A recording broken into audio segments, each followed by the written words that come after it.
Hey there. Ritual here to give a big shout out to you for making it through the hectic holiday season. The magic of those family moments, that was you. And now there's new milestones to prep for in 2025. This new year, check clean, quality pregnancy nutrient support off your to-do list with Ritual. We've done the research to create science-backed pregnancy support like our prenatal multivitamin, natal choline, and fertility support, all designed to be taken alongside each other. But don't just take our word for it. They're also third-party tested for microbes and heavy metals and Clean Label Project certified. So whether you're trying, thinking about trying, or already there, we don't have to tell you that prioritizing yourself can be the hardest part. That's why we're helping you get started today with 30% off a 3-month supply for a limited time at ritual.com/podcast. These statements have not been evaluated by the Food and Drug Administration. This product is not intended to diagnose, treat, cure, or prevent any disease.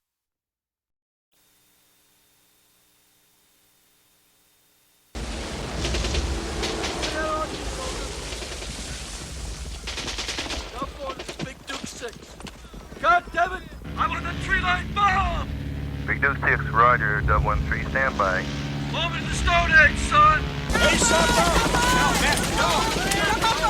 All right, now, let me take care of this. All right? Get that out! Sorry. Come in now.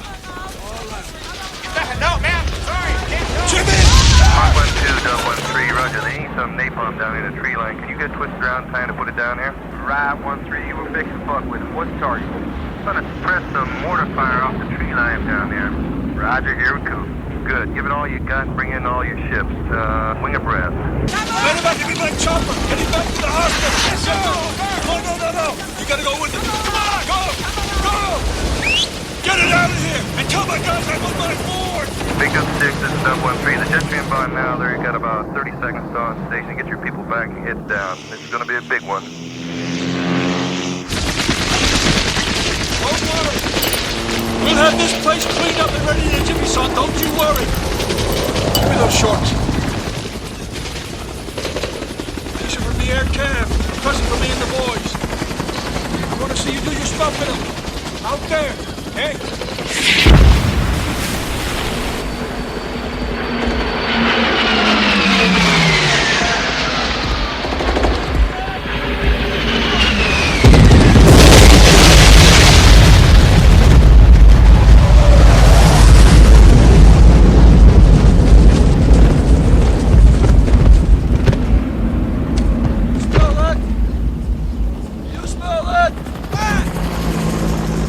Son, nothing else in the world smells like that.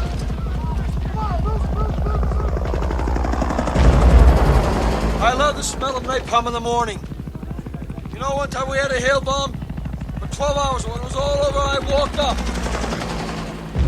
We didn't find one of them, not one stinking dink body. Smell, you know that gasoline smell. The whole hill. Smells like victory.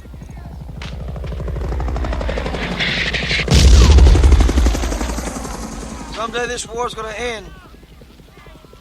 I have come here to chew bubble gum and kick ass. And I'm all out of bubble gum.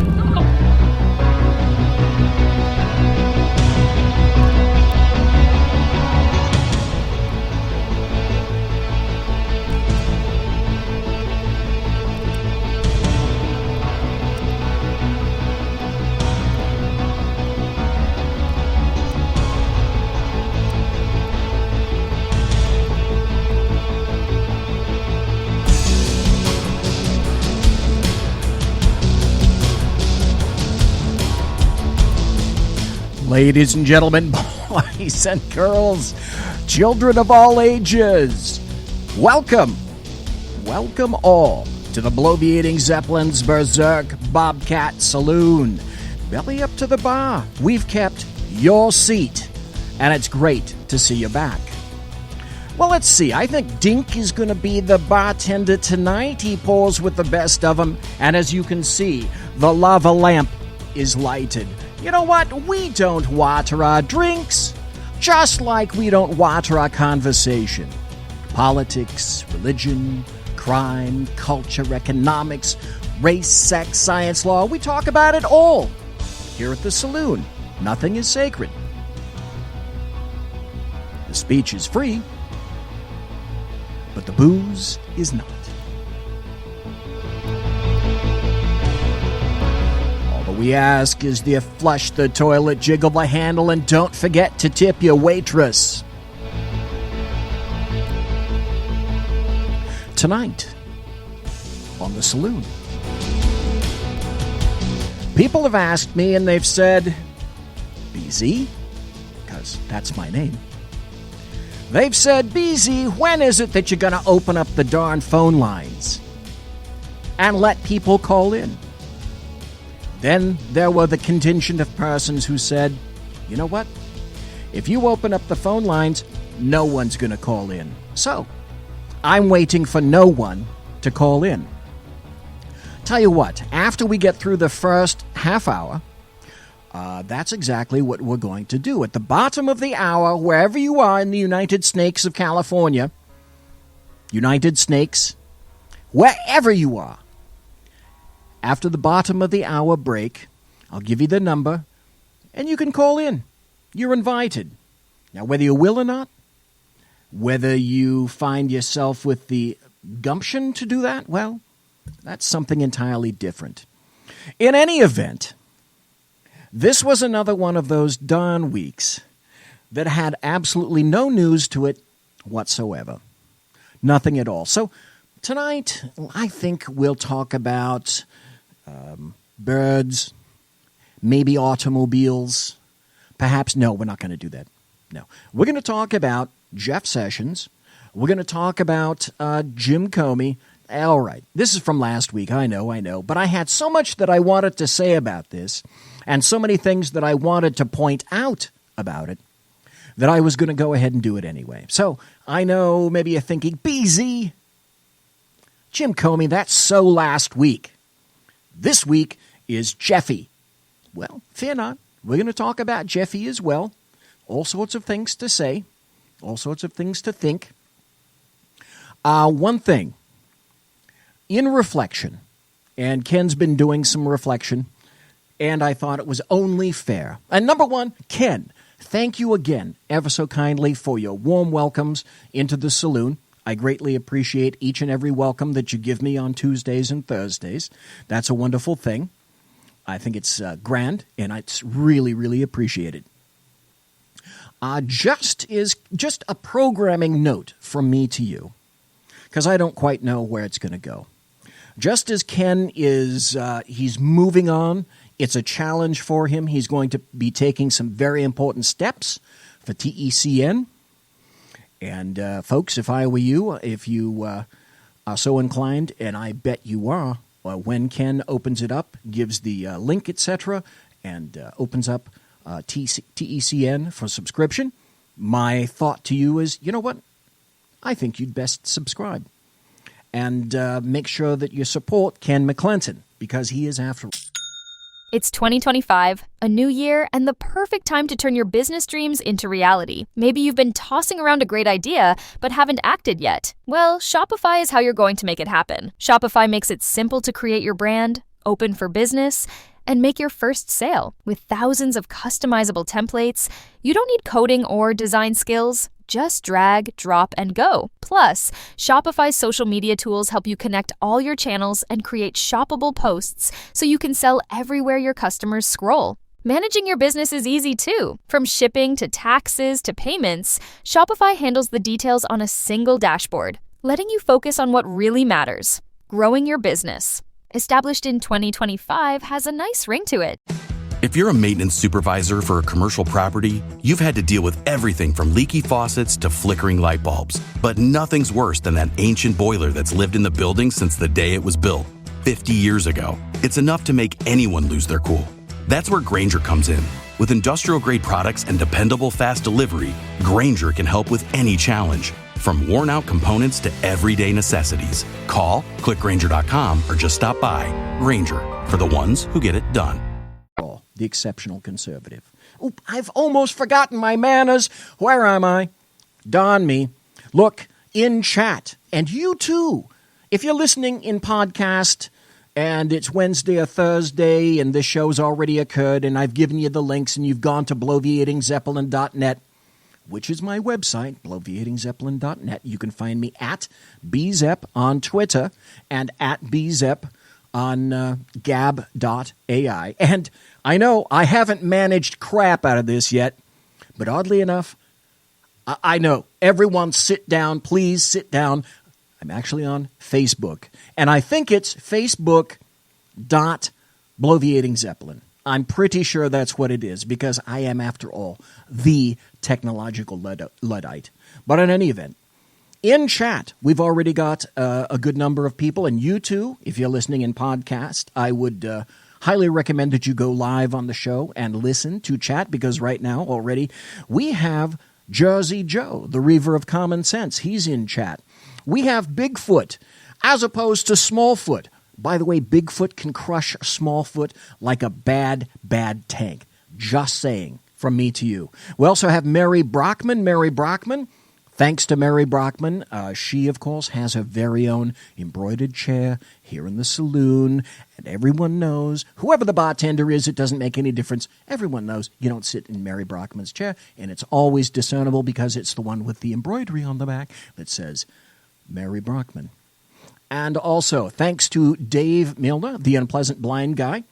He was here last week, and we chatted about Islam. You can also find Dave Milner at the EDL, the English Defense League. And if I'm not mistaken, because, of course, I'm not, Dave will be on the EDL this coming Thursday.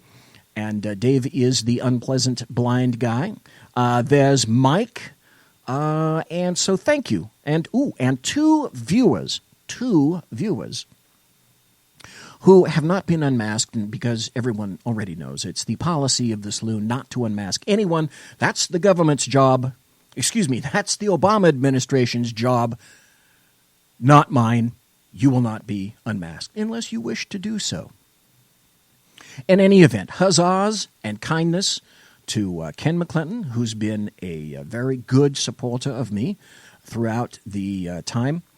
And it's been darn near 6 months since I started the show.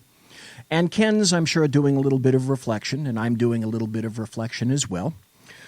Just to give some people a heads up, I may be having my own little challenge or series of challenges in the future.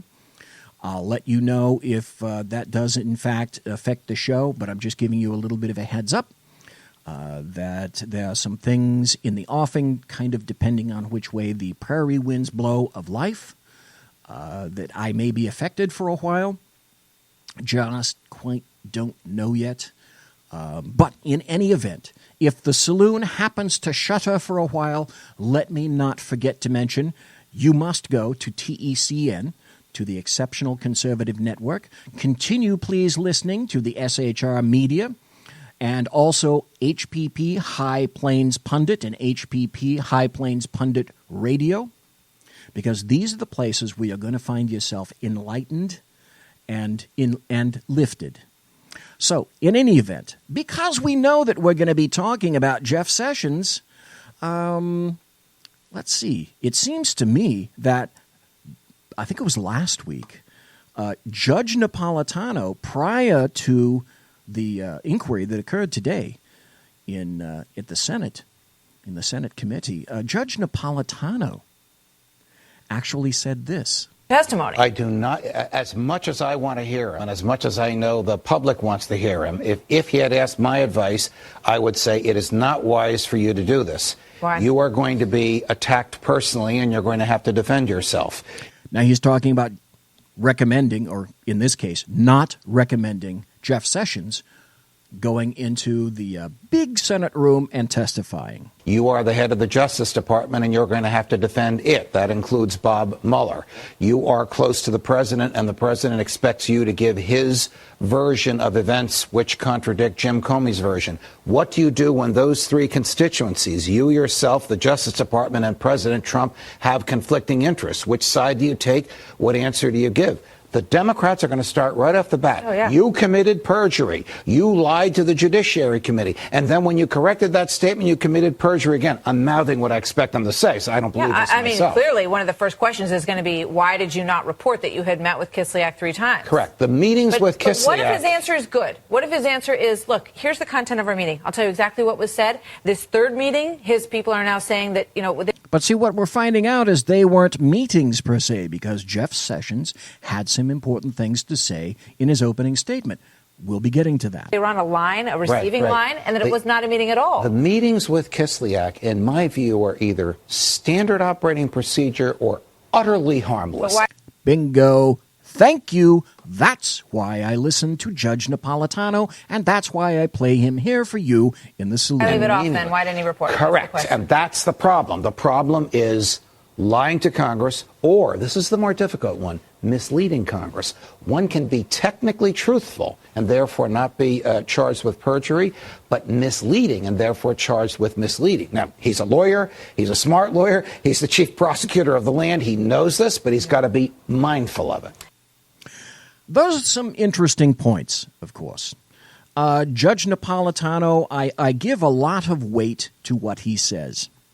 My guess would be that most of you, or at least some of you, have heard a bit about, or have actually heard the testimony today of Jeff Sessions, Attorney General Sessions. And I have to admit, I still have a bit of an issue with him recusing himself. Doing that up front, I suspect that he did that in terms of he was attempting to be graceful, gracious, shall we say. I'm not convinced that worked in his favor, but in any event, the day before, in other words, yesterday, on one of my favorite show hosts, Tucker Carlson, because I really enjoy listening to the things that he says, Tucker Carlson said this. Not knowing what Sessions would say today, Tucker Carlson said this yesterday. Attorney General Jeff Sessions is scheduled to testify tomorrow before the Senate Intelligence Committee. The subject, needless to say, is Russia. That's pretty much the only thing Washington can talk about or respond to at the moment. Sessions may strike you as an unlikely Putin conspirator, having spent virtually all of his 70 years living in or representing Alabama. That's an awful... I'm sorry. That's funny. Long way from Moscow in every sense. Doesn't matter. Everyone affiliated with the administration is a potential suspect these days. Sessions says that as a member of the Senate Armed Services Committee, he talked on 2 separate occasions with the Russian ambassador to the United States. And that's it. That's the total known extent of his contact with the Russian government. But it's enough. According to top Democrats, Sessions must resign immediately. Right. I'm sure that Jeff Sessions probably, here's what he did.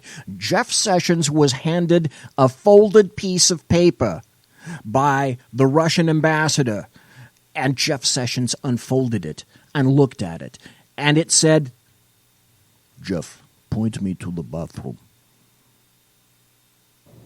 On March 2nd, I said, Attorney General Sessions should not be in that job and he should resign. So that's, 3 months ago, more than 3 months ago. So you should see, this is why someday, somehow, when we continue the Saloon, I would love to be able to take the kind of stuff that's on the screen that I'm looking at and put it on the show, the screen for you. There's probably a way to do that because right now I'm looking at the absolute crazed, wide-open eyes of that moonbat, Nancy Pelosi. Holy crap. That's my position on him. I don't even know why he is still Attorney General. He lied before Congress in order to get confirmed. That's a perjury charge. He also lied on his security clearance forms about his Russian meetings. Those are false official statements. He lied to his butcher. He lied to his cat. Yes, he's a cat liar. He should have resigned months ago. For the good of the country, Attorney General Sessions should resign. Actually, Attorney General Sessions should stand in front of the next metro train coming into the D.C. station. That's how serious it is. We've been covering the Russia story most nights on the show for the past 7 months, and over that time we've noticed a theme. Almost all the claims you hear about Russia are general rather than specific. Russia... Really? I hadn't considered that. ...hacked our election. We hear that line almost every day. Okay, we're open-minded. How exactly did Russia hack our election? Well, comes the answer, they just did. All 17 When I hear that word hack, I'm sorry, I can't not think of the movie Mars Attacks, where the aliens go mac, hack, mac, mac, hack, mac. Intelligence agencies say they did. Russia undermined our democracy. Okay, but can you be more specific? It's a pretty serious charge, and it might be nice to have some details. They can't provide those details, or they won't. And if you keep pressing for details, they'll attack you personally, as we found out when Adam Schiff, the ranking Democrat on the House Intel Committee, accused me of, quote, carrying water for Putin when I asked him to back up his claims. And, of course, the Democrats' claim to fame is, well, all 17 of the alphabet agencies said that Trump is guilty. And you know the veracity and the probity of all these intelligence agencies. They would never, I'm telling you, never mix politics with facts, with the truth. Correct? Am I right? Character assassination is always easier than making a sensible argument, which brings us back to Jeff Sessions and Russia. Those two meetings with the Russian ambassador, Sergei Kislyak, those have changed the course of recent history. No exaggeration. Sessions was forced to recuse himself from a major Justice Department investigation into Russia. Again, which I disagree with. But it's part and parcel, and this is another one of the damn reasons why so many people are upset with the Republicans and quantify them as rhinos. Dudes, grow up hair. I know women in the GOP with more testosterone than the bulk of Republicans. And then fend off insinuations that he somehow committed treason because of those meetings. So what were the meetings about? What were they like? Well, since nobody accusing Sessions of wrongdoing seems to know or care, we decided to find out ourselves. So this is interesting. Over the weekend, we tracked down an eyewitness to one of those meetings. It took place at the Republican National Convention in Cleveland the first week of July last summer. It was an event called Global Partners in Democracy. Turned out to be a not very scintillating gathering that's staged every 4 years and has been for decades on behalf of scores of foreign diplomats who want to see how American politics works. So Sessions gave a speech, and as he left the stage, about 15 ambassadors walked up to say hi to him. Oh, no! Oh, no, this is the worst thing possible! Because in those ambassadors, there could have been, oh my God, what if there was not just one Russian ambassador in that pack, but two? Kislyak was among them. That was the total extent of the meeting right there. Sessions and Kislyak never broke away from the group to talk privately. They never exchanged cash or microfilm or secret messages. See, what did I tell you? Cash and microfilm. We know this from the person we talked to, who was just a few feet away when it happened, but also because that room was filled with more than 100 other witnesses.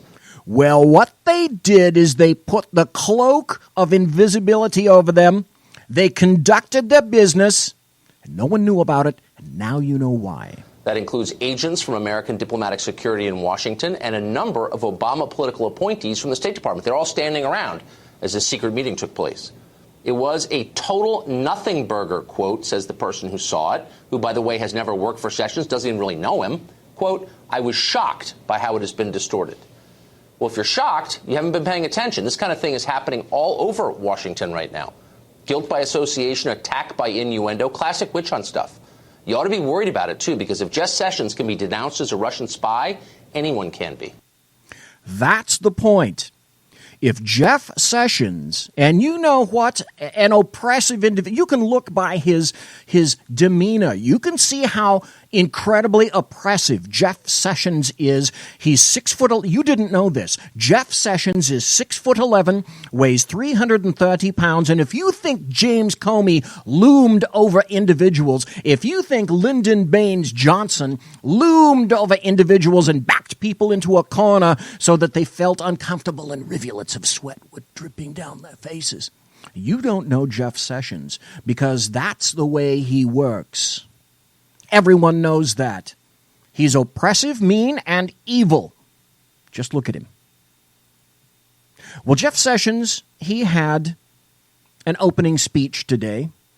And as we all know, Jeff Sessions testified before the Senate Select Committee. And there was, again, again.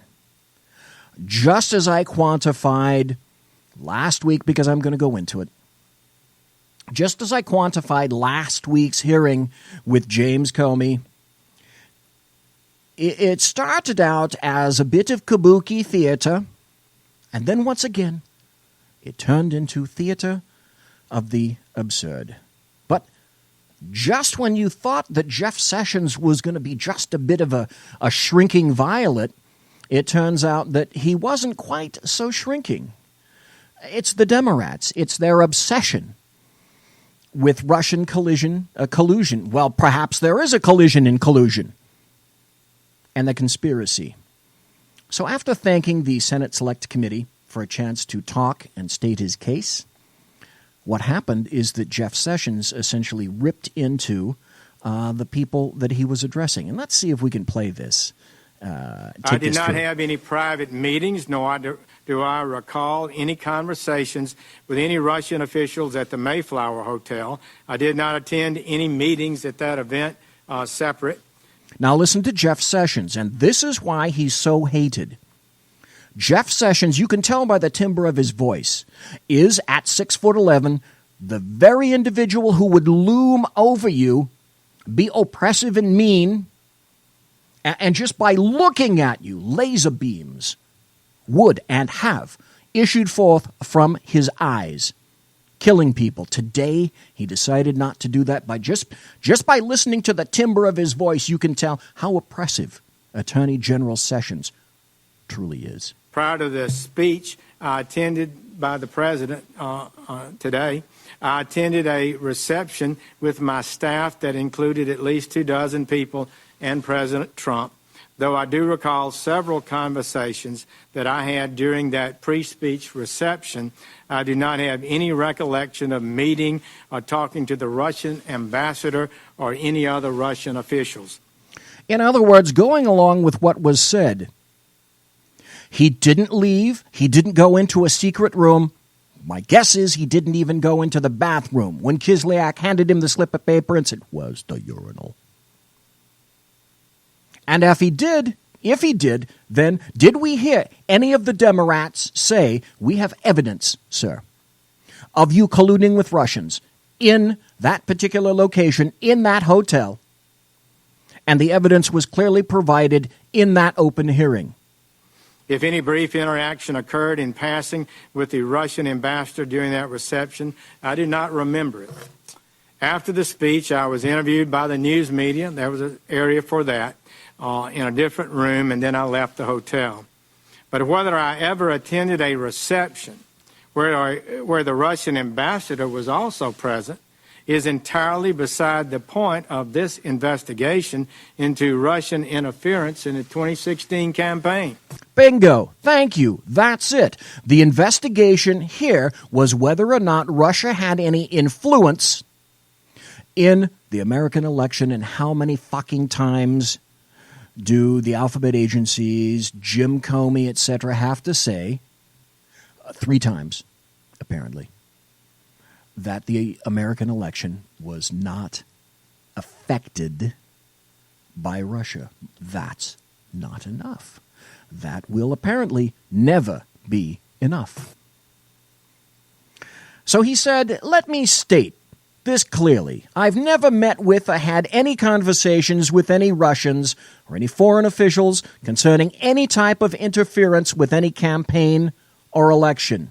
Further, I have no knowledge of any such conversations by anyone connected to the Trump campaign."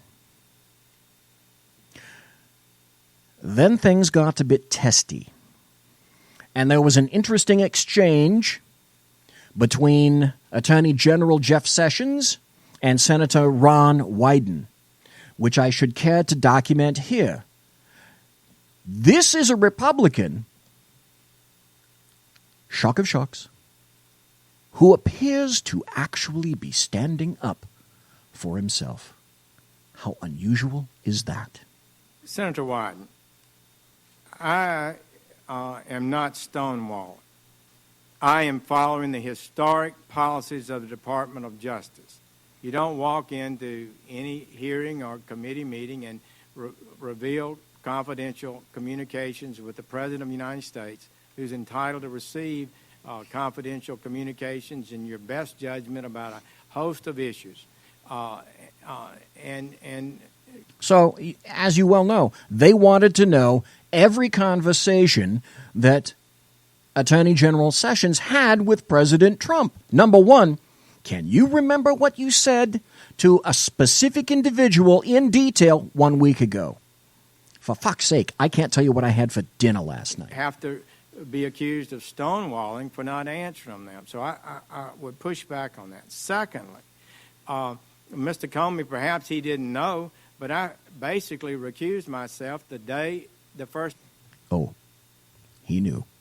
day I got into the office because I never accessed files. I never learned the names of investigators. I never met with them. I never asked for any documentation. The documentation, what little I received, was mostly already in the media and was presented by the senior ethics, public responsibility, professional responsibility attorney in the department. General. Tell you what, we're going to take a break. We're going to come back. Number one, thank you very much for listening to the Bloviating Zeppelin's Berserk Bobcat Saloon. Again, like we say, we got Mike in chat, we have Mary in chat, we have Dan Butcher in chat now, Dave Milner, Bigfoot, and Jersey Joe, and 2 unknown viewers. But in the meantime, I'll tell you what, please continue listening and come back after this. Conservative media done right. You're listening to the SHR Media Network. Breaking news. According to the latest report coming out of SHR Media, a merchandise store to support both the Reaver of Common Sense and SHR Media has just been unleashed to the general public. Be forewarned that this site can be contagious and numerous items can be purchased to support the best news programming. Go to Reaver.one website and click on the store link to check out the merchandise. Hello, I'm Matt, a student at Hillsdale College. Here is Hillsdale President Larry Arnn on the continuing relevance of the Constitution. Many argue today that the Constitution is outdated because it addresses problems peculiar to the 18th century. Some parts of the Constitution do read rather quaintly. Consider the injunction against titles of nobility in Article 1, Section 9 of the Constitution. But is that so outdated? The purpose of the injunction is to prevent the government granting special privileges to some for partisan reasons. This strikes at the heart of the rule of law. The crony capitalism so common today is a place where the government bestows favors and tax dollars on some businesses to give them a leg up over others. This is exactly the kind of thing the Constitution was meant to prohibit. The Constitution is not so outdated after all. This Constitution Minute was brought to you by Hillsdale College. To join the national conversation on the Constitution, go to constitutionminute.com. Times are dark. The people misled by corrupt politicians, lied to by establishment media, and deceived by the false messages of Islam. A nation in confusion needs a guide. It needs a man with a cane. I'm Dave Milner. Join me on Spreaker, SHR Media, High Plains Talk Radio, Live Rebooting Liberty, and YouTube for a unique brand of commentary on the unpleasant blind guide. Because truth is not always pleasant. In a world controlled by corrupt politicians, You got a business. That you didn't build that. a team of ordinary men emerge from the ashes to give voice to the voiceless and hope to the hopeless. Sackhead Sean, Dude, I'm not saying cow for the stupid program. Sackhead Clint, All good friends of ours usually show up drunk. also starring Sako as the producer. I'm a little bit drunk, 'cause I'm drinking. They are the Sackheads Radio Show. Every Wednesday at 8 p.m. Pacific on SHRmedia.com.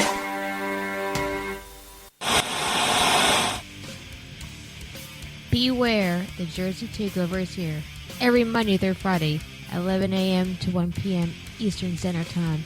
You can catch the Reaver of Common Sense show, hosted by Jersey Joe, right here on SHRmedia.com and HighPlainsDailyNews.com. Only Jersey can deliver hell like no one else, so consider this your fair warning.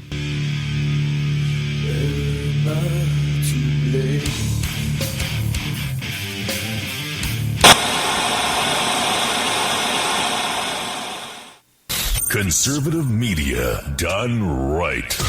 You're listening to the SHR Media Network.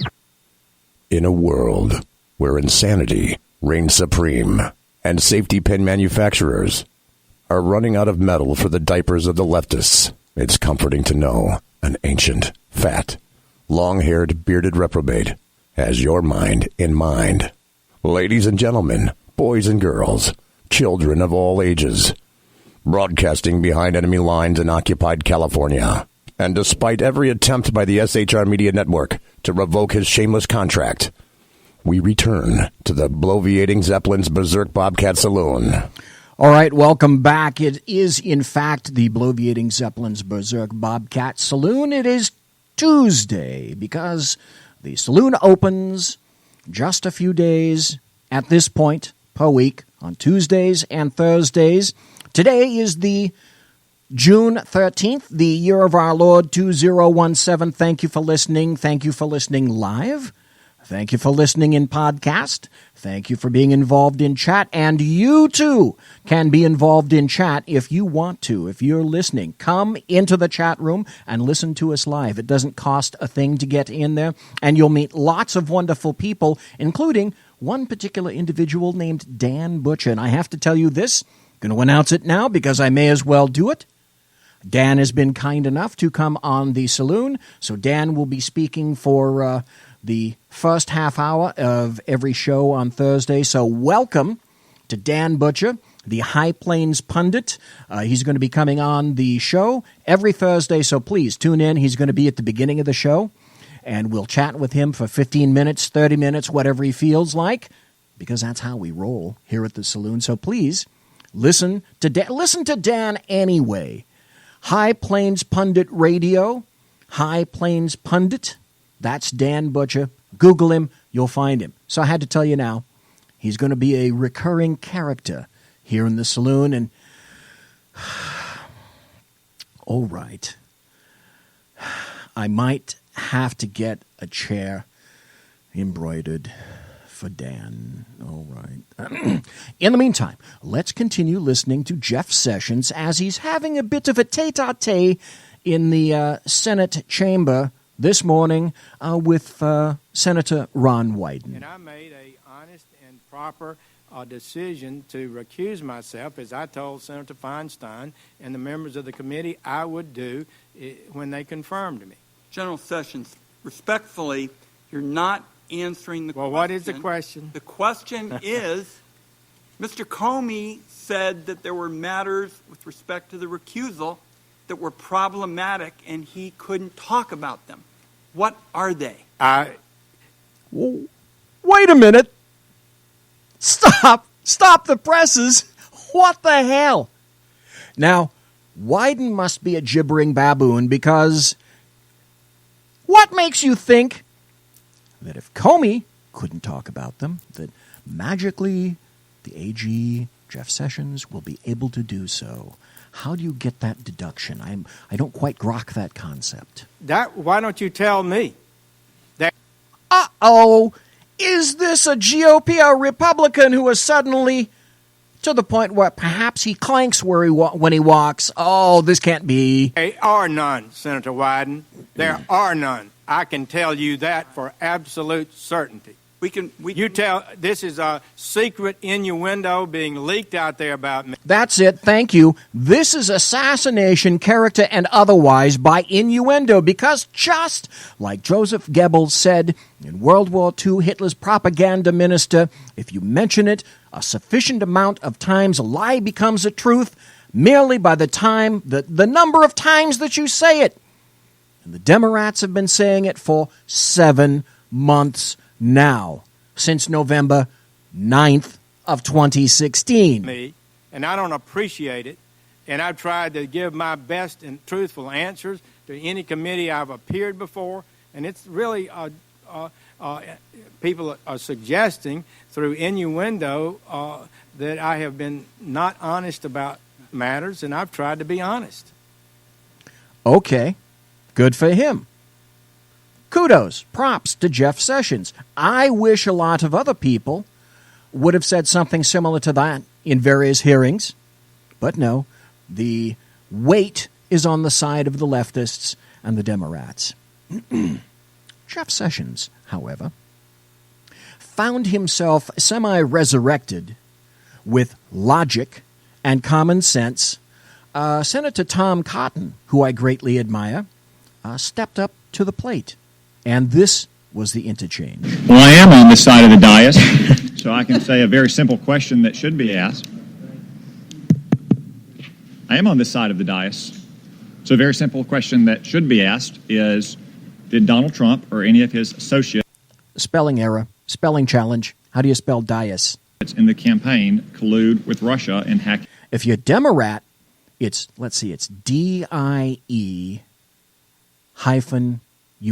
That's it. ...those emails and releasing them to the public. That's where we started 6 months ago. We have now heard from 6 of the 8 Democrats on this committee, and to my knowledge, I don't think a single one of them asked that question. They've gone down lots of other rabbit trails, but not that question. Maybe that is because Jim Comey said last week, as he said to Donald Trump, that on 3 times he assured him he was not under investigation. Maybe it's because multiple Democrats on this committee have stated they have seen no evidence thus far after 6 months of our investigation and 10 months or 11 months of an FBI investigation. But that's it. Never let facts, common sense, logic, rationality, and proportion get in the way of a good, fucked up political decision, agenda, and meme. Right? Of any such collusion. I would just suggest, what do we think happened at the Mayflower? Dead bodies. There were dead bodies all over that ballroom. Oh, wait. Dead bodies. Oh, that's right. We have a dead body in the form of Brian Terry, U.S. Border Patrol agent who was killed by running guns under the Obama administration. And oh, wait, that's right. We have 4 additional victims dead under the Obama administration, 5 former living Americans under the Obama administration. But those deaths, immaterial. They were not worth investigating. Mr. Sessions, are you familiar with what spies called tradecraft? A little bit. That involves things like covert communications and dead drops and brush passes, right? That is part of it. Do you like spy fiction? John Le Carre, Daniel Silva, Jason Matthews? Yeah, Alan First, David Ignatius. Okay, very interesting point, and I'm going to bring that up. Mike brings up Seth Rich. I may be a tinfoil hat wearer, but I will never not listen to anyone who has anything to say about Seth Rich. I think there is a potential out there for a lot more information about Seth Rich than we know now. Am I absolutely convinced that he was killed or assassinated? Not completely. I am open to ideas, and I'm open to listening about that. Dennis Ignatius' book. Do you like Jason Bourne or James Bond movies? No. Yes. I do.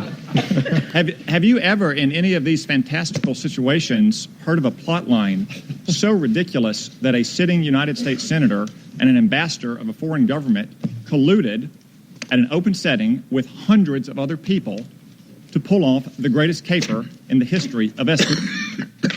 Thank you for saying that. Thank you for saying that. Let's also go back to this. Now, Tom Cotton was referring to various spy novels and spy movies, action thrillers, etc., where a fiction writer or a screenplay author will dash out something, publish it in a book, you'll see it in the movie. But you can't write this. Who was it under the Obama administration? Oh, that's right, President Obama, who literally, right out of a spy novel, put pallet after pallet of U.S. cash into a C-17 and flew it over into Tehran, Iran, in order to pay off the Iranians. You can't feature that. You can't write that shite. Yet no one wants to acknowledge that because the 6'11", terribly oppressive Jeff Sessions had to be within 50 yards of a Russian ambassador. He can go to hell. Senator Cotton, it's just like through the looking glass. I mean, what is this? I explained how, in good faith, I said I had not met with Russians because they were suggesting I, as a surrogate, had been meeting continuously with Russians. I said I didn't meet with them.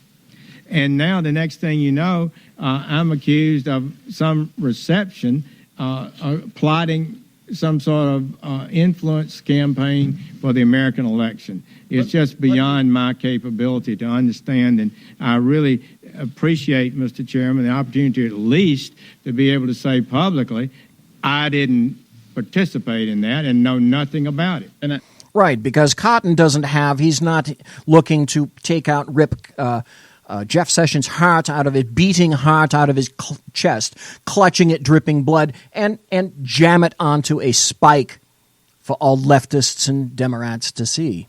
And I gather that's one reason why you want to testify today in public. Last week, Mr. Comey, in characteristic dramatic and theatrical fashion, alluded ominously. Oh, we're going to talk about that. To what you called innuendo, that there was some kind of classified intelligence that suggested you might have colluded with Russia or that you might have otherwise acted improperly.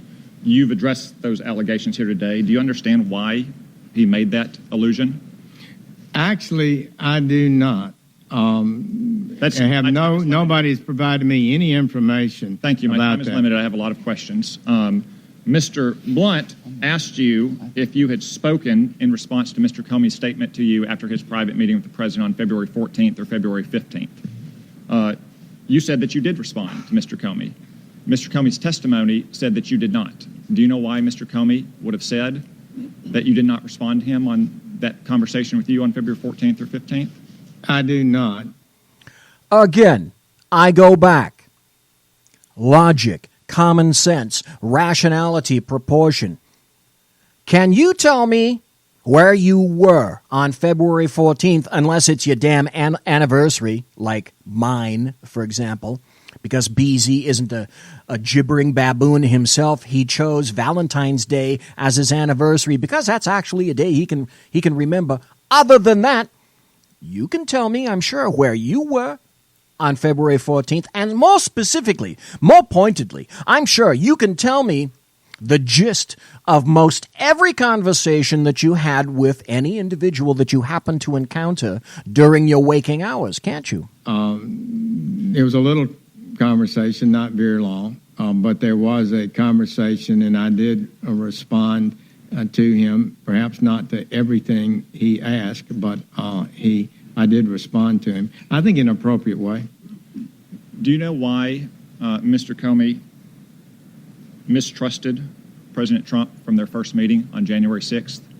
He stated last week that he did, but didn't state anything from that meeting that caused him to have such mistrust, to believe it. I'm not able to speculate on that.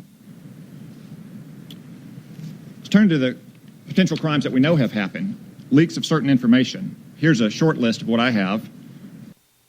You'll enjoy this. The contents of alleged transcripts of alleged conversations between Mr. Flynn and Mr. Kislyak. The contents of President Trump's phone calls with Australian and Mexican leaders. The content of Mr. Trump's meetings with the Russian foreign minister and the ambassador. The leak of the Manchester bombing suspect's identity and crime scene photos. And last week, within 20 minutes of this committee meeting in a classified setting with Jim Comey, the leak of what the basis of Mr. Comey's innuendo was. Are these leaks serious threats to our national security, and is the Department of Justice taking them with the appropriate degree of seriousness and investigating and ultimately going to prosecute them to the fullest extent of the law? Thank you, Senator Cotton. We have had one successful case very recently in Georgia. That person has been denied bail, I believe, and because of that 25-year-old Caucasoid female with the weird-ass name, love appearance of Reality Winner, she should have the literal book thrown at her. Oh, she's so young, she's so naive, she's so innocent. Make an example. Being held in custody. But some of these leaks, as you well know, are extraordinarily damaging to the United States security. And we have got to restore a regular order principle. We cannot have persons in our intelligence agencies, our investigative agencies, or in Congress leaking sensitive matters. Absolutely true. Do what I call BZ's reversal axiom, and that's this. What do you think would happen had all these leaks occurred, say, under Obama, and there wasn't evidence yet, because it's early in the investigation, but what do you think would have happened had all these leaks occurred under Obama? Trust me, the American media maggots would be shitting their pants. The Obama administration would be shitting their pants. And they'd all be pants shitting together in one massive collusion of hysteria. On staff. So this is, I'm afraid, will result in, is already resulting in investigations. And I'm fear that some people may find that they wish they hadn't leaked. Thank you. Finally, an adult in the room telling us the truth for once, saying that, there actually need to be consequences for what you do and your actions. Thank you. My time has expired, but for the record, it was stated earlier that the Republican platform was weakened on the point of arms for Ukraine. That is incorrect. The platform was actually strengthened. And I would note that it was the Democratic president who refused repeated bipartisan requests. President Trump really wanted to have Pompeo in place on Friday, but the Democrats decided that they weren't going. By the way, you got to hear this just because I love the interplay between Tom Cotton and little Chucky Schumer. This doesn't have anything to do with this, but it's with regard to Mike Pompeo being sworn in as CIA director. I just had to go to this because, well, it's my show and I can do it. To hold a vote on his confirmation, which prompted a very interesting exchange that we're just learning about now between Senator Tom Cotton of Arkansas and Senator Schumer, where Cotton really kind of confronted him to say, hey, you promised that you're going to hold this vote. You didn't hold it. Schumer apparently said back to him, well, where were you 8 years ago when we were trying to get through all of President Obama's nominees? To which Cotton replied, quote, 8 years ago, I was getting my rhymes with grass shot at in Afghanistan, so don't talk to me about where I was 8 years ago. Thank you. Thank you very much. I appreciate that. All right, that was Jeff Sessions. Now, of course, going on any of the media shows right now, you know that everything was quantified as how terribly evil, as I said, and oppressive, as I said, Jeff Sessions truly is. Like no other politician before him. He's 6'11", he's 320 pounds, he looms over everyone, and he's oppressive as hell. Just listen to him. So, the Democrats, CNN, MSNBC, blah, blah, blah, blah, blah, all going to quantify that as, oh, Jeff Sessions was so terrible and he lost. No, I don't think so. So I spoke about theater of the absurd. And that was created in the 50s by the French, and that came about as a particular play called Waiting for Godot. If you don't think I know my literature, by God I do. But in any event, now we're going to shift gears a little bit and go back because there are lots of things that I want to play and make very clear to you in this show about our good friend, 6'8", James Bryan Comey. Not quite as oppressive as Jeff Sessions, because everyone knows Jeff Sessions. Just ask the Democrats and the leftists and the American media maggots how truly oppressive Jeff Sessions is. Now let's talk about James Bryan Comey and what occurred to him last week. Because, as I've said many a time, James Comey has no fidelity, no bravery, and no integrity. Oh, that's right. Those are the initials of the FBI. So what happened is this. Last Thursday, on June 8th, a potentially great day for waterholes all over D.C., former FBI Director James Comey appeared before the Senate Intelligence Committee for a little over 3 hours. As it kind of turns out, the air happened to be let out of many a Democrat sails. to ask the Democrats themselves, it was nothing more than confirmation of a clear impeachment for President Donald Trump. That was the bottom line if you ask the Democrats with regard to the Comey interview that particular day. They're going to get obstruction charges from this. They're going to get impeachment charges from this. And so let's listen from CBS, because I'm sure you've heard the bulk of this, but I want you to hear how it is that leftist American media maggots craft a narrative. This is their interpretation of what actually occurred in their true minds of that particular testimony last Thursday. You solemnly swear to tell the truth, the whole truth, and nothing but the truth, so help you God. Please be seated. Do you have any...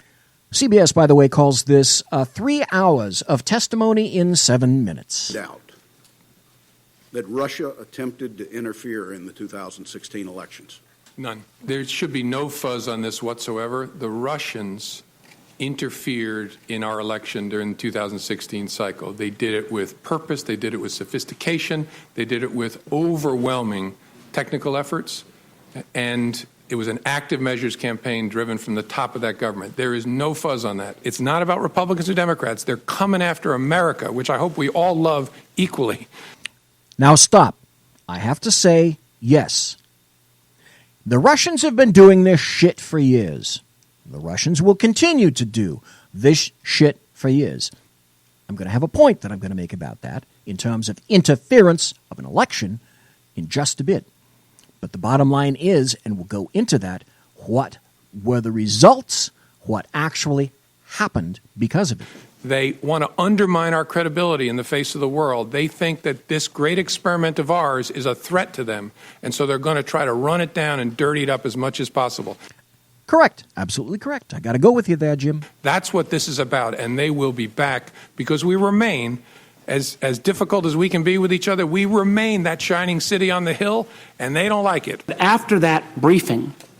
However, when I heard Jim Comey use Ronald Reagan's words, just a little bit of bile came up in my throat from that. You felt compelled to document that conversation, that you actually started documenting it as soon as you got into the car. I was honestly concerned that he might lie about the nature of our meeting, and so I thought it really important to document. This was the only president that you felt like in every meeting you needed to document, because at some point, using your words, he might put out a non-truthful representation of that meeting. Now, that's right, Senator. And I, as I said in my written testimony, as FBI director, This is Comey as victim.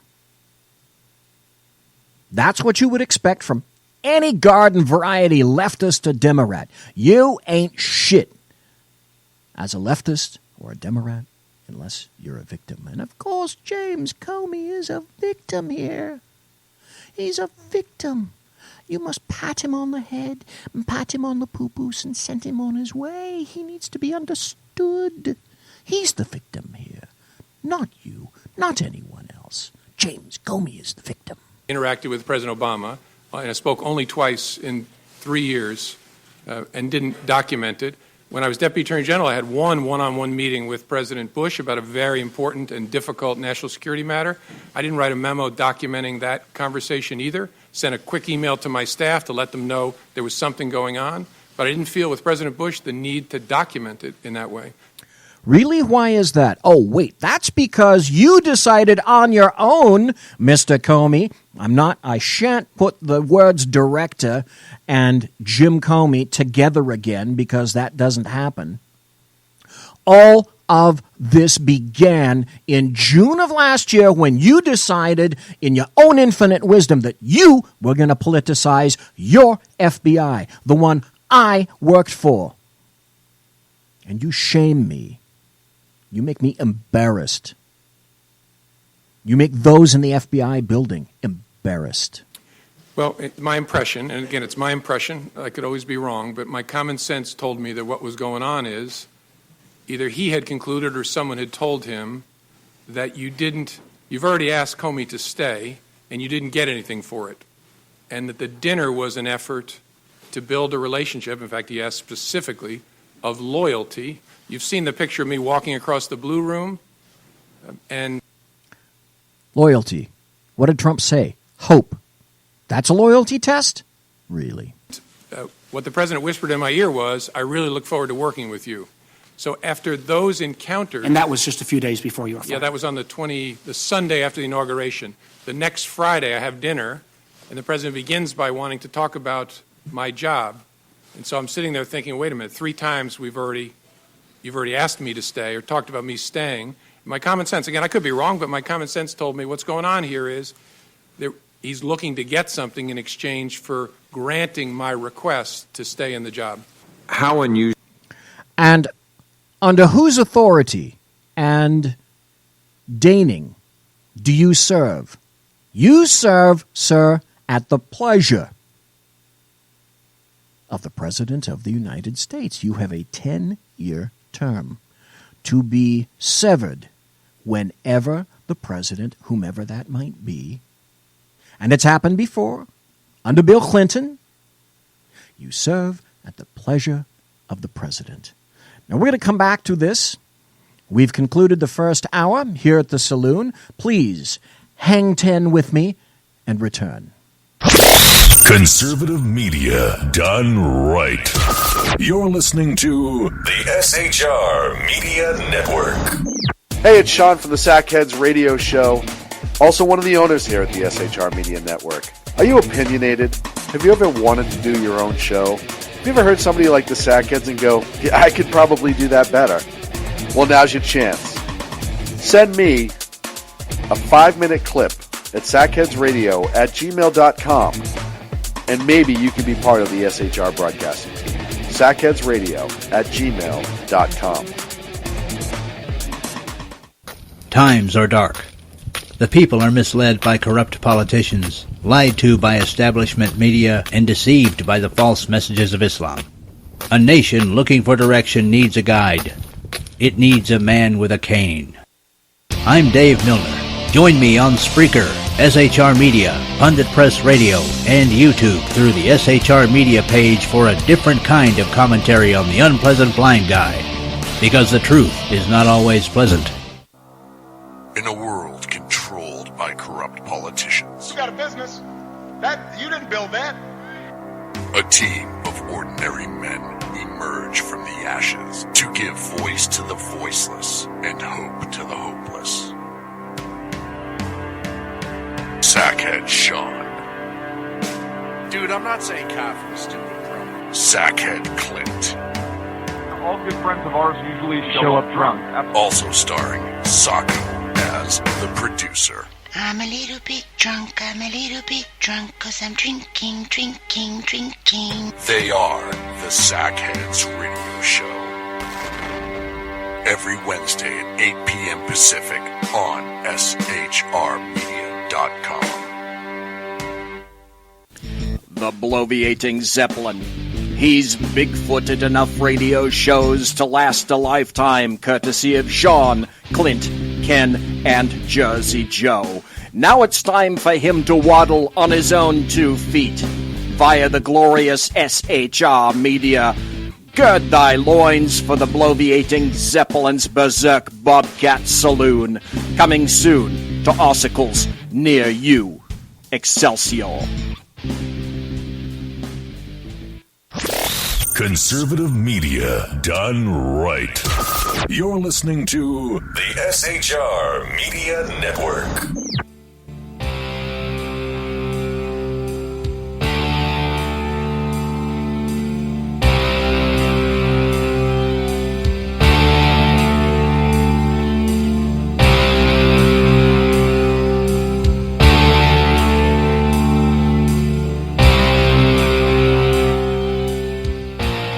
Oh my God, dare I? Well, people are asking in chat. And yes, I dare. Why not? All right, if you want to call in, I've got my Skype up.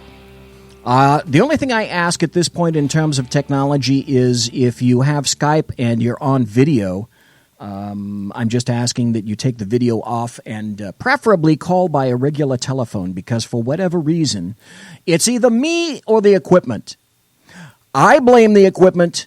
You're going to blame me. I know how that goes. But if you call in on a regular Mark 1 Model 1 telephone, that would be grand. So the number, if you wish to call, and until you call, that's fine. I'm going to continue with James Comey. And by the way, when you call, you'll be able to hear the same things that I'm hearing over the radio. And the number is 916-282-9806. For those of you who just tuned in, that's 916-282-9806. That number in Bolivia is 72777-423-95X3. Remember, the 3 is silent on that. So we're going to go back and speak to, we're going to have James Comey continue with people's testimony. Usual is it to have Go James. A one-on-one dinner with the president. Did that strike you as odd? Yeah, so much so that I assumed there would be others, that he couldn't possibly be having dinner with me alone. Why didn't you stop and say, Mr. President, this is wrong. I cannot discuss this with you? It's a great question. Maybe if I were stronger, I would have. I was so stunned by the conversation. That's right. That's why you pay an FBI director. You pay an FBI director to be stunned, not to be stalwart and do his job. You pay the FBI director to be stunned, of course. That I just took it in. And the only thing I could think to say, because I was playing in my mind, because I could remember every word he said, I was playing in my mind, what should my response be? And that's why I very carefully chose the words. And look, I've seen the tweet about tapes. Lordy, I hope there are tapes. Lordy, I hope there are tapes. I like that expression. Lordy. Lordy, I hope there were tapes. I remember saying, I agree he's a good guy, as a way of saying I'm not agreeing with what you just asked me to do. Did you show copies of your memos to anyone outside of the Department of Justice? Well, here we go. It looks like Mike is calling. And Mike, if you can hear me, you're on the air. Can you hear me, sir?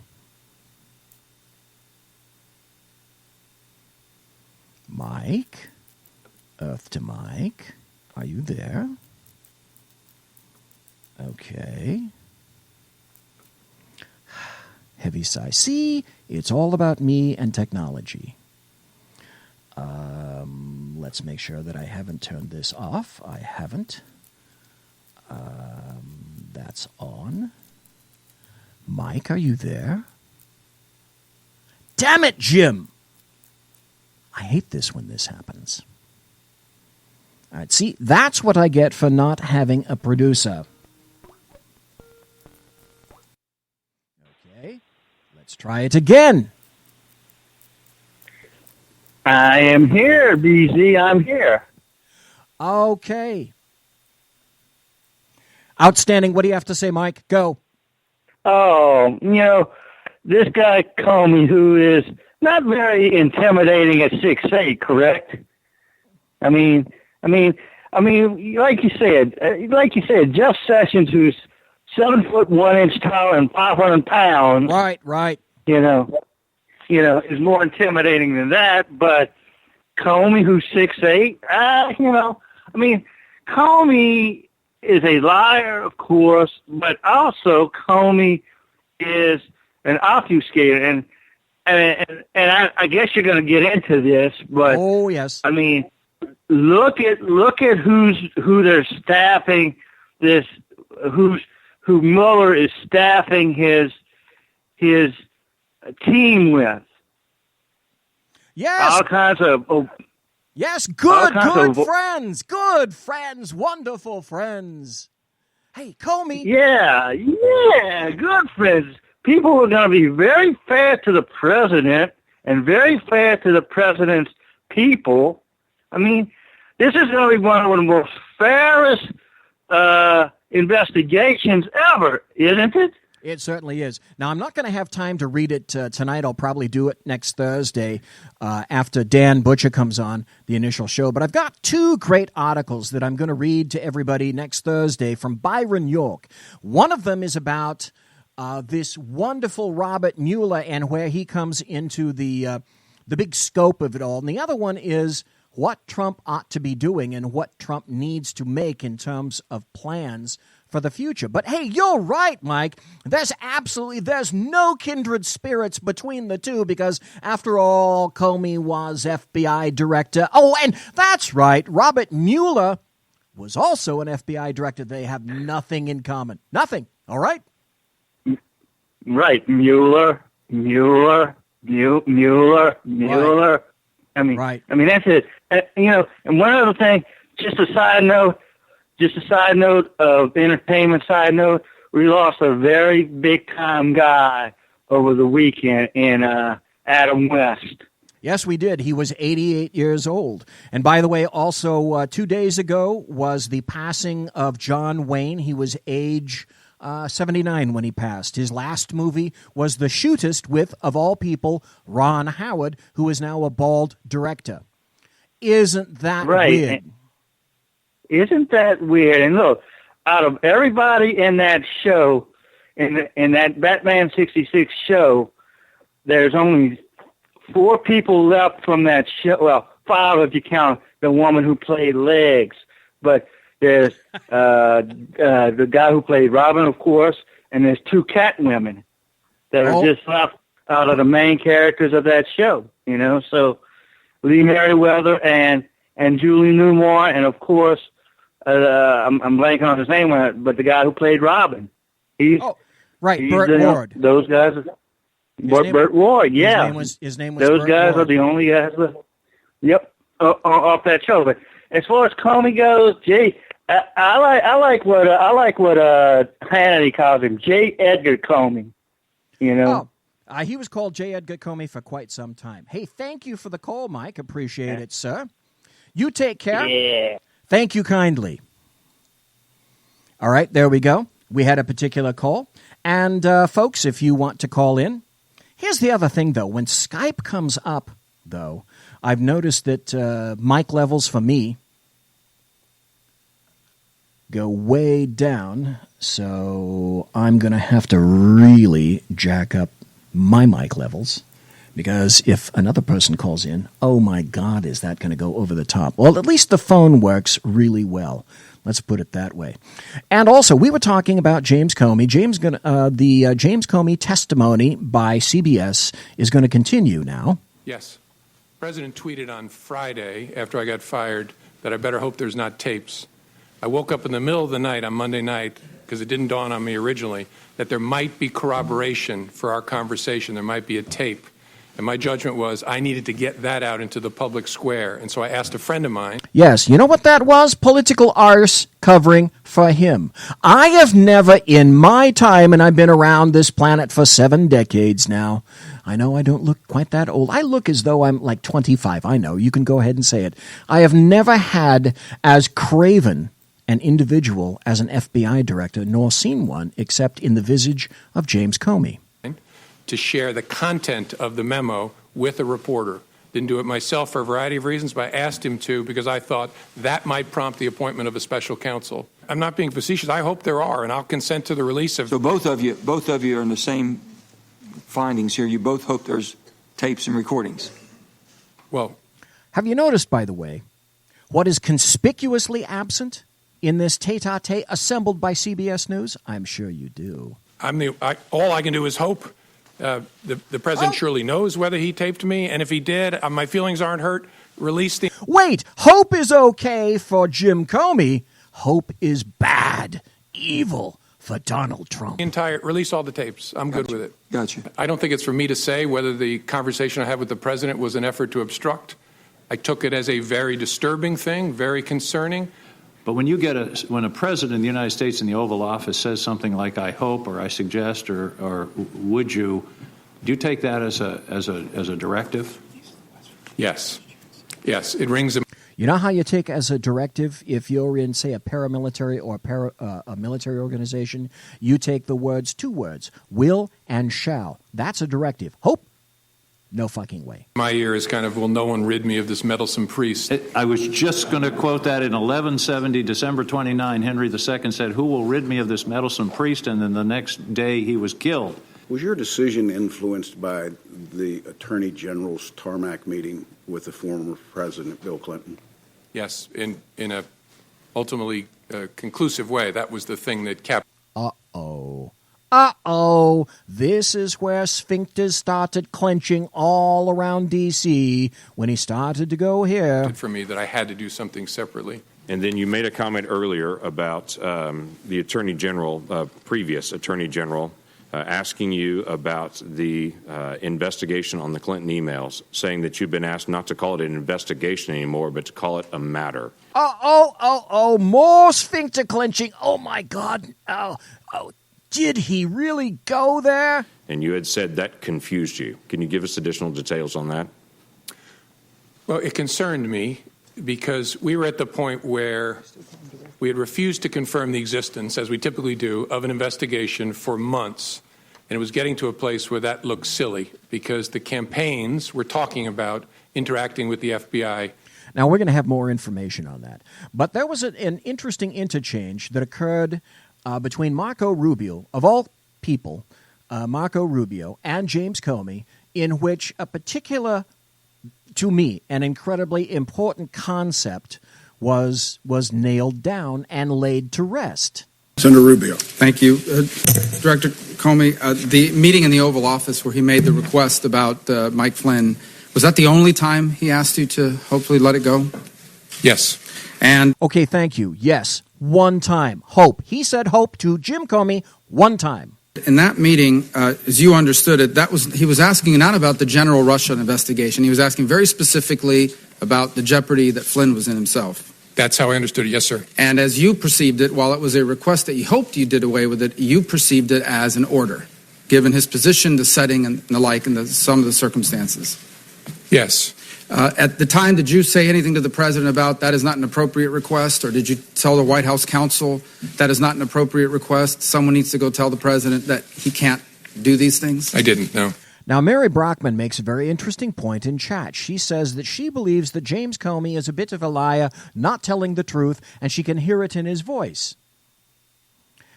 That's kind of interesting because I've gone to some classes like that. I have some input. I went to classes by Paul Ekman. Google Paul Ekman, and you'll have an idea about what it is that I suspect about James Comey. Okay. Why? I don't know. I think as I said earlier, I think the circumstances were such that I was a bit stunned and didn't have the presence of mind. And I don't know, I don't want to. We pay Jim Comey to again be stunned, don't we? We pay James Comey to not have a presence of mind. He's making really good six-figure salaries year after. Oh, I'm sorry. He's only made them for 3 years. Darn it. Make you sound like I'm Captain Courageous. I don't know whether even if I had the presence of mind, I would have said to the president, "Sir, that's wrong." I don't. Hello. For someone who is hanging and has been hanging his hat for years on his probity, his ethics, now all of a sudden he finds them lacking? Truly? Is this how you wish to be known, James Comey? I don't know whether I would have. Okay. But in the moment, it didn't come to my mind. What came to my mind is be careful what you say. And so I said, I agree Flynn is a good guy. So on the cloud, we keep talking about this cloud. Okay, so President Trump, here's the deal. President Trump is supposed to pull out another cap and then connect the leads to James Comey's head in that office, in that meeting, so that he doesn't know what Jim Comey says. He knows what Jim Comey is thinking, because even though they're two separate things, Trump should have known those. Right? You perceive the cloud to be the Russian investigation in general. Yes, sir. Right? But the specific ask was that you would tell the American people what you had already told him, what you had already told the leaders of Congress, both Democrats and Republicans, that he was not personally under investigation. Yes, sir. That's in fact, he was asking you to do what you have done here today. Correct. Yes, sir. Okay. And again, at that setting, did you say to the president that it would be inappropriate for you to do so and then talk to the White House counsel or anybody so hopefully they would talk to him and tell him that he couldn't do this? First time I said, I'll see what we can do. Second time, I explained how it should work, that the White House counsel should contact the Deputy Attorney General. You told and him the President said, okay, then I think that's what I'll do. And just to be clear, Evil Trump acquiescing and saying, yes, that's what I'll do. for you to make a public statement that he was not under investigation would not have been illegal, but you felt it made no sense because it could potentially create a duty to correct if circumstances changed. Yes, sir. We wrestled with it before my testimony where I confirmed that there was an investigation, and there were two primary concerns. One was it creates a duty to correct, which I've lived before, and you want to be very careful about doing that. And second, it's a slippery slope because if we say the president and the vice president aren't under investigation, what's the principled basis for stopping? Okay. And so the leadership at Justice, Acting Attorney General Bente, said you're not going to do that. Now, on March 30th, during the phone call about General Flynn, you said he abruptly shifted and brought up something that you call, quote unquote, the McCabe thing. Specifically, the McCabe thing, as you understood it, was that McCabe's wife had received campaign money. Oh, that's right, the McCabe thing. That Andrew McCabe has a massive conflict of interest because his wife is out for the Democrats raising $700,000 for the governor of Virginia. And this asshole, Comey, because he's so honest, says, you know what? I determine in my infinite wisdom there is no such thing as a conflict of interest with my good assistant director. No way. From what I assume means Terry McAuliffe. Yes, sir. That's was very close to the Clintons. And so why had the president at any point in time expressed to you concern, opposition, potential opposition to McCabe? I don't like this guy because he got money from someone that's close to Clinton. He had asked me during previous conversations about Andy McCabe and said... See, not Andrew McCabe, Andy McCabe, his good friend. Oh, wait, what do good friends do? That's right. They take care of each other. In essence, how's he going to be with me as president? I was pretty rough on him on the campaign trail. He was rough on McCabe? He was rough, by his own account. He said he was rough on McCabe and Mrs. McCabe on the campaign trail. How's he going to be? And I assured the president, Andy is a total pro. No issue at all. You got to know the people of the FBI. Well, he's a total pro when you're handling money. They are not. So then the president turns to you and says, remember, I never brought up the McCabe thing because you said he was a good guy. Did you perceive that to be a statement that I took care of you? I didn't do something because you told me he was a good guy. So now, I'm asking you potentially for something in return. Is that how you perceived it? I wasn't sure what to make of it, honestly. Right. This is an adult. He doesn't know what to make of it. You're paying his salary for him to be indecisive. That's why we hire FBI directors. That's possible, but it was so out of context that I didn't have a clear view of what it was. Now, on a number of occasions here, you bring up, let's talk now about the general Russia investigation, okay? In page 6 of your testimony, you say, the first thing you say is, he asked what we could do to, quote unquote, lift the cloud, the general Russia investigation, and you responded that we were investigating the matter as quickly as we could and that there would be great benefit if we didn't find anything to having done the work well. And he agreed. He reemphasized the problems it was causing him, but he agreed. So in essence, the president agreed with your statement that it would be great if we could have an investigation, all the facts came out, and we found nothing. So he agreed that would be ideal, but this cloud is still messing up my ability to do the rest of my agenda. Is that an accurate assessment of... Yes, sir. He actually went farther than that. He said, and if some of my satellites did something wrong, it'd be good to find that out. Well, that's the second part. And satellites meaning people that work for President Trump. That's what that means. That is, the satellites. He said, if one of my satellites, I imagine by that he meant some of the other people surrounding his campaign did something wrong, it would be great to know that as well. Yes, sir. That's what he said. So are those the only two instances in which that sort of back and forth happened where the president was basically saying, and I'm paraphrasing here, it's okay, do the Russia investigation. I hope it all comes out. I have nothing to do with anything Russia. It'd be great if it all came out, if people around me were doing things that were wrong. Yes, as I recorded it accurately there, that was the sentiment he was expressing. Yes. Yes, Mary Brockman has another good point in chat. This investigation is about Russia. Tell me how this involves Russia, because according to the Democrats, it's all about Russia. Russia 24/7. Where's the Russia connection? Russia, Russia, Russia. Let's stay on base, shall we? So what it basically comes down to is the president has asked three things of you. He asked for your loyalty, and you evil, heretic. Said you would be loyally honest. Honestly loyal. Honestly loyal. Honestly loyal. Oh, I could go places with that. He asked you on one occasion to let the Mike Flynn thing go because he was a good guy. By the way, you're aware that he said the exact same thing in the press the next day. He's a good guy. He's been treated unfairly, et cetera, et cetera. So I imagine your FBI agent. That's right. Trump needs to go to hell because Mike Flynn is a good guy. He said it, and it's been twice now that he said it. Evil! Just read that.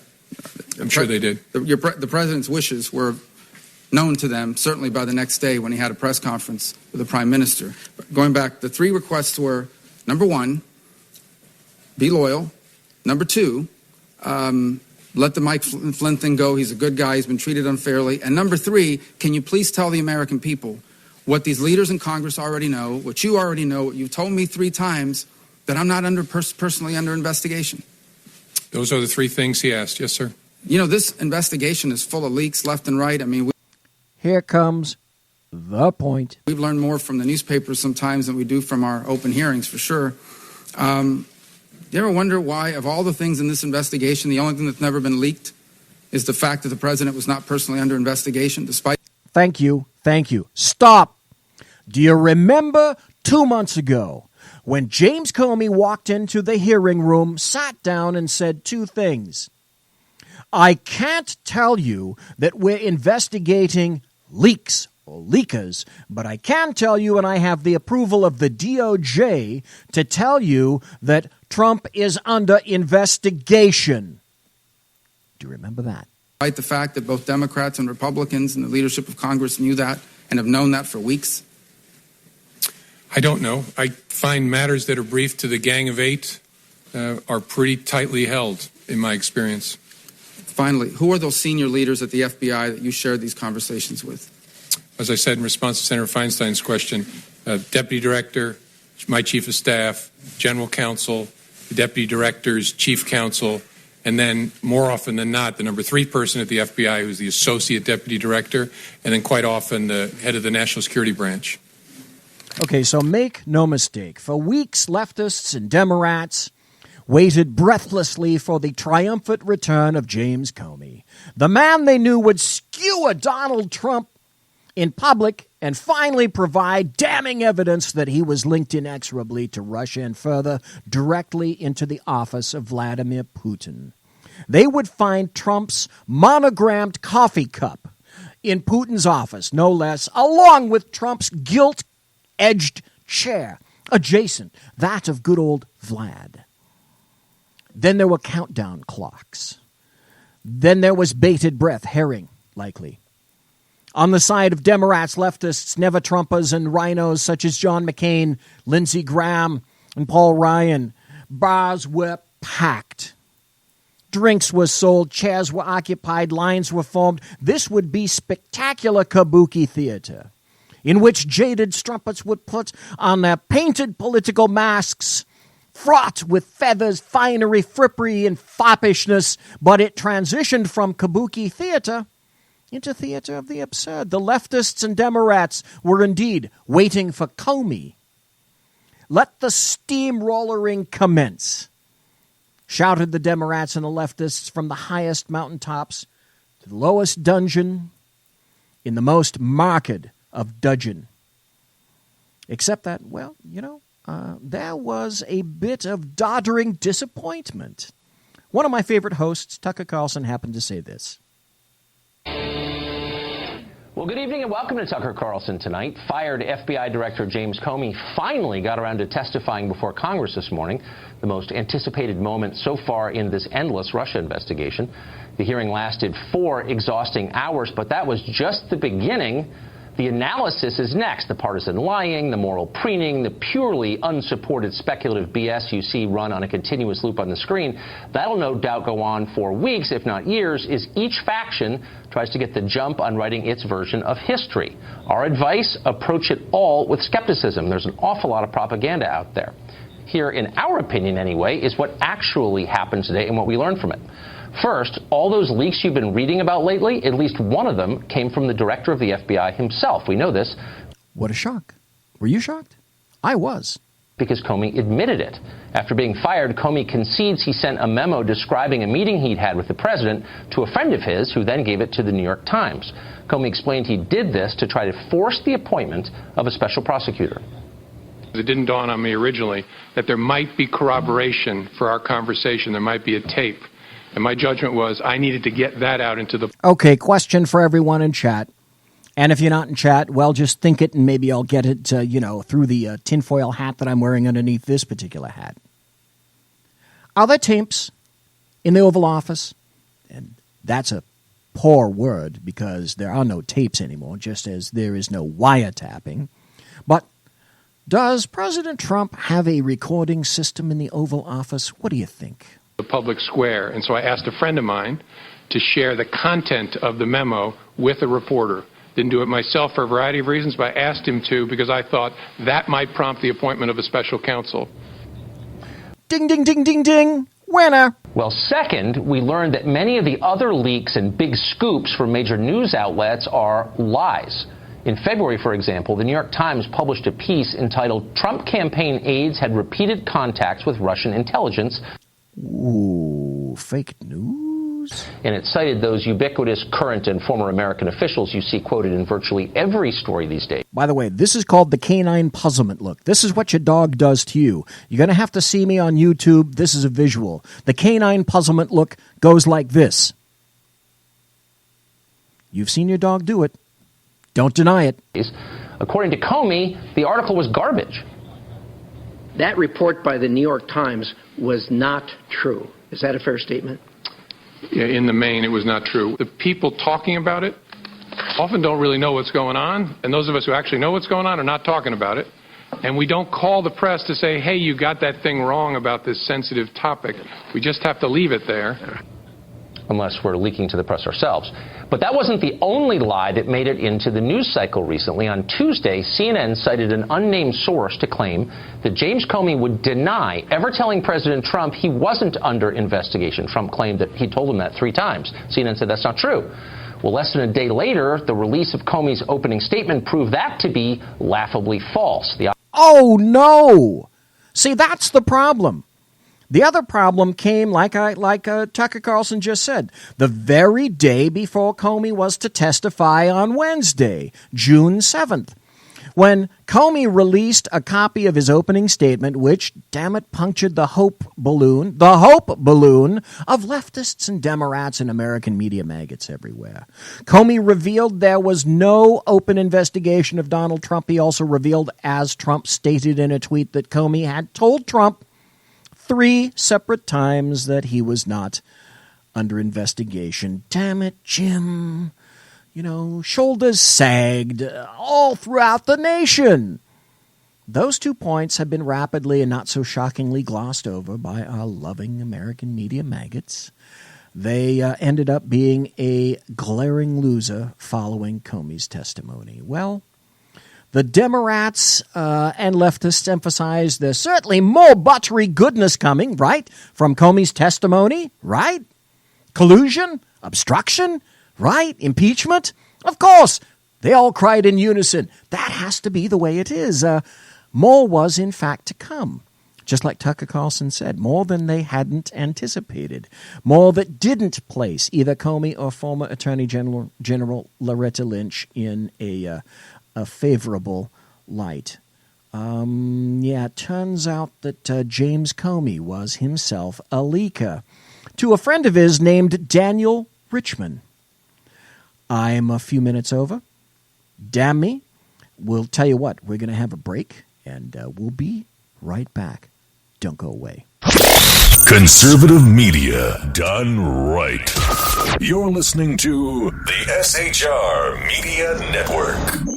Hey, it's Sean from the Sackheads Radio Show, also one of the owners here at the SHR Media Network. Are you opinionated?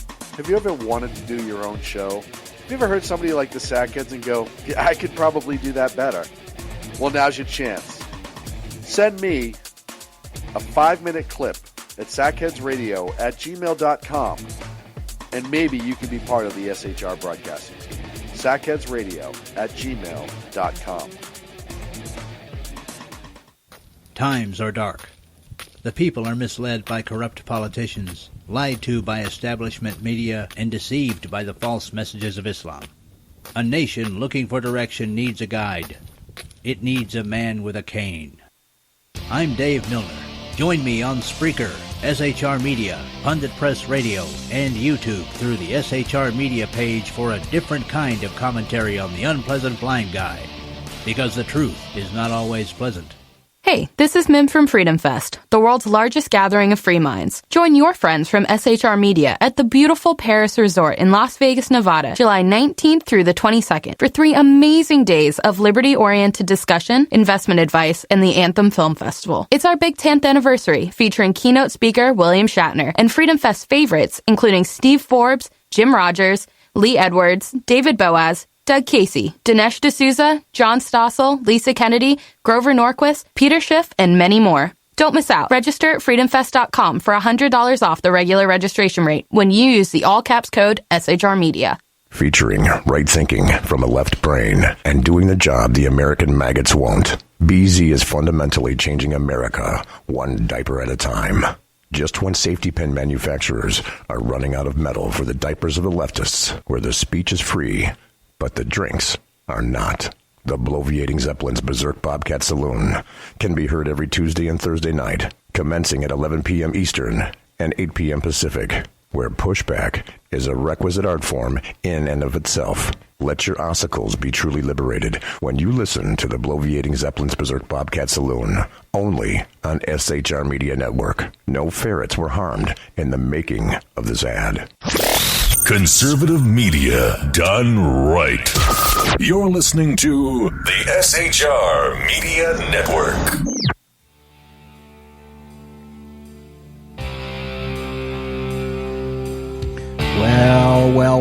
Well, it's the last segment here in the Saloon on Tuesday, June 13th, the year of our Lord, 2017.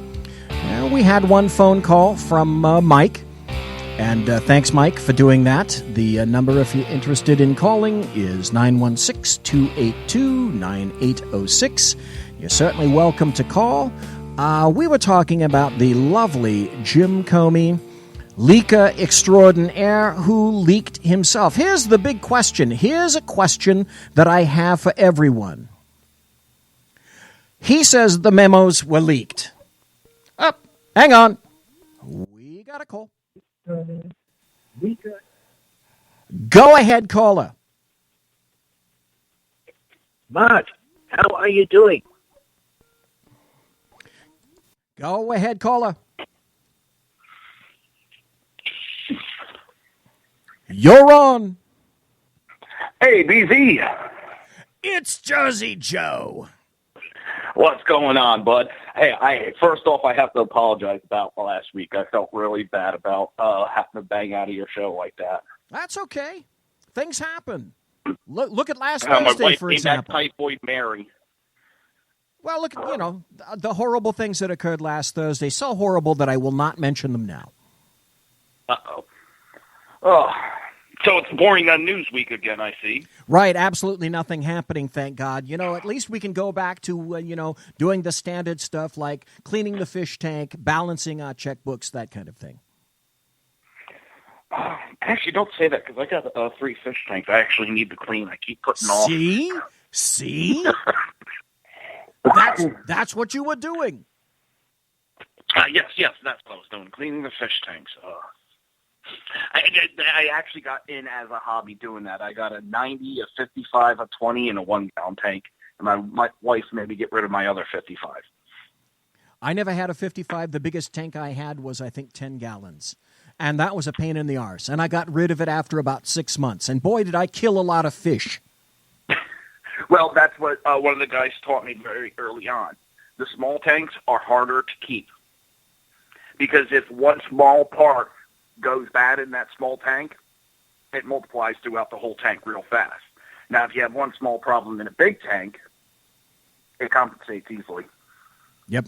I remember the fish would get this little stuff. Here we go from James Comey to talking about fish diseases. But I remember that the fish got something, little teeny white dots, and it was called ick. But it stood for ichthyopterius. How the hell I remember that at my adult age, I'll never know. So there we go. Standard, good transition, great segue from James Comey to fish. Excellent.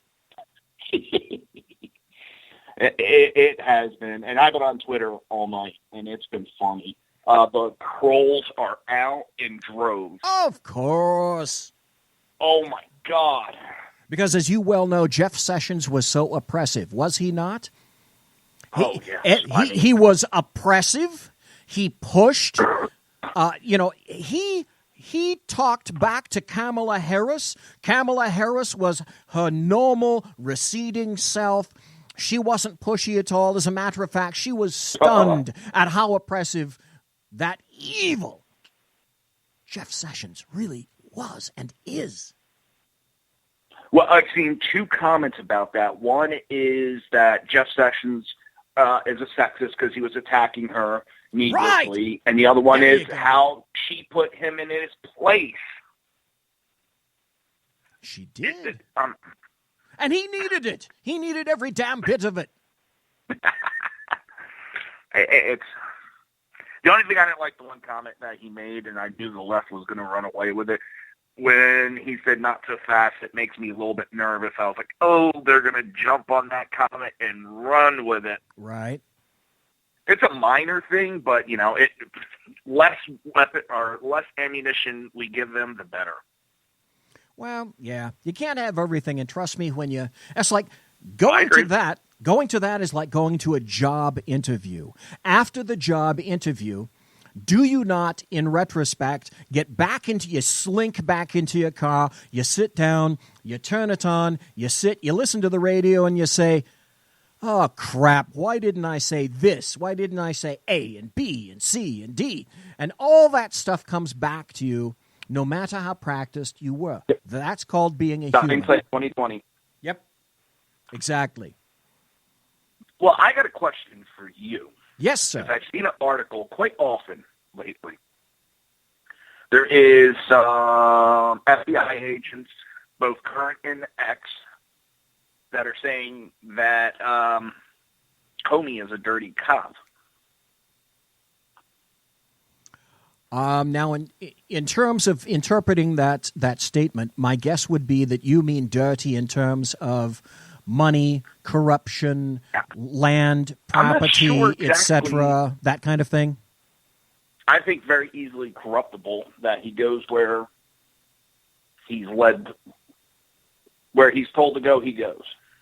Here's my impression of James Comey. Up until June of last year, he had things fairly well tight. Now, we all know that he was already tight with Mueller. We already know that he was tight with any number of Democrats, because if you look at the side and you place a line right here, and off to the left are leftists, off to the right are the people on the right, he was occasionally in the middle, but tended to move over to the left because that's where the bulk of his people were. He has kind of supported in quite some time those persons. They started to become it was started to become a realization when he made decisions that, to me, didn't comply whatsoever with the law.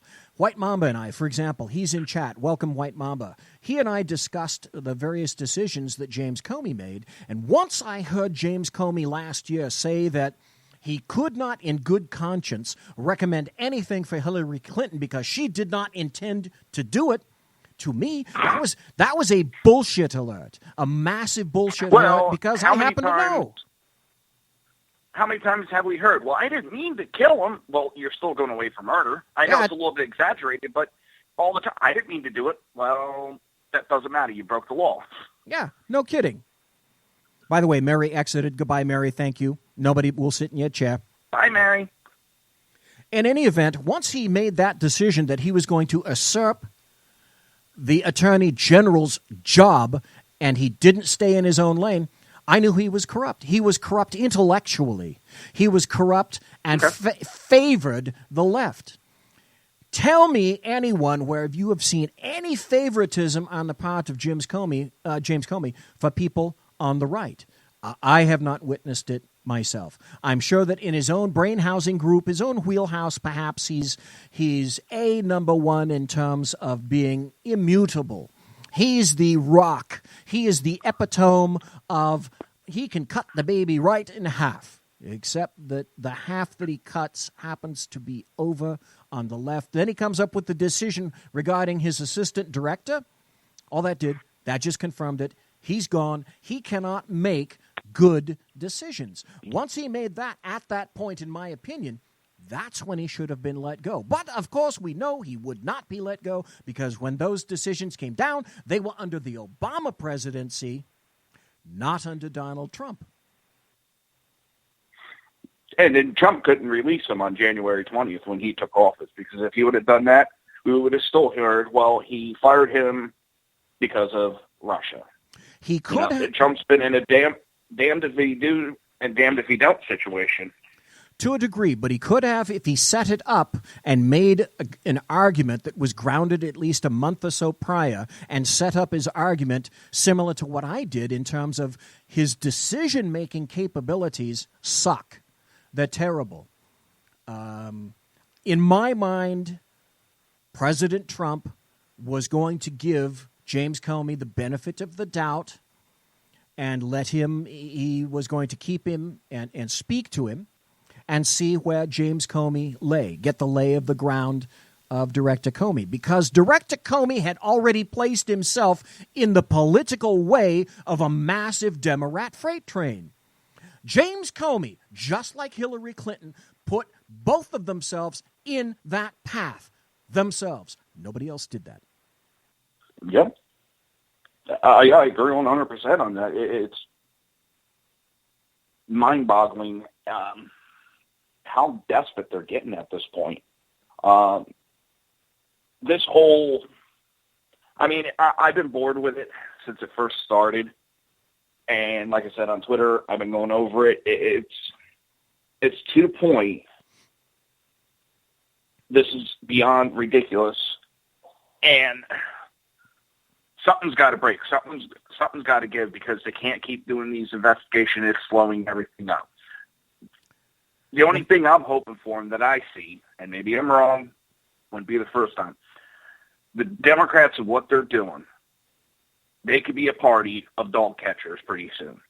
Because I think 2018, if it keeps going the way it's going, they're done with. And this Russia would be a big hand in it. I go back, and I hate to sound like a broken record. Dave Miller in chat said, you know what, just like you, Joe, just like you, Dave Miller in chat said, you know what, I'm getting bored of this kind of thing. The reason that I'm going over it tonight in the depth that I am... No, I don't mean that. No, but Dave did. So the reason I'm doing that is to make a final point that I'm going to conclude with at the end of the show. And then after that, I swear to Christ, I'm done with James Comey. Unless he's another fucktard and does something else. Then, of course, salaciously, I'll be able to grab that, and you'll hear about it in the Saloon. Unfortunately, I'm not going to say done with it, because, Comey's going to pop back up again. One way or another, this whole Russia is going to pop back up, and it's going to continue. And in one way, I'm bored with it. I'm tired. It's interfering with our government. But at the same time, it's going to be the destruction of the Democrat Party. And I cannot believe that they're so blind that they can't see that. Okay, you make an interesting point. Excellent. That's why I pay you, Jersey Joe, to make segues like that. Because here's what, of all people, Alan Dershowitz happens to say about James Comey. How bizarre. They added that to Attorney Alan Dershowitz, who worries about the leak period, especially on the part of a former FBI director. Alan, good to have you. What'd you make of that? Well, I thought it showed a lot of cowardice. The head of the FBI, the guy's supposed to be...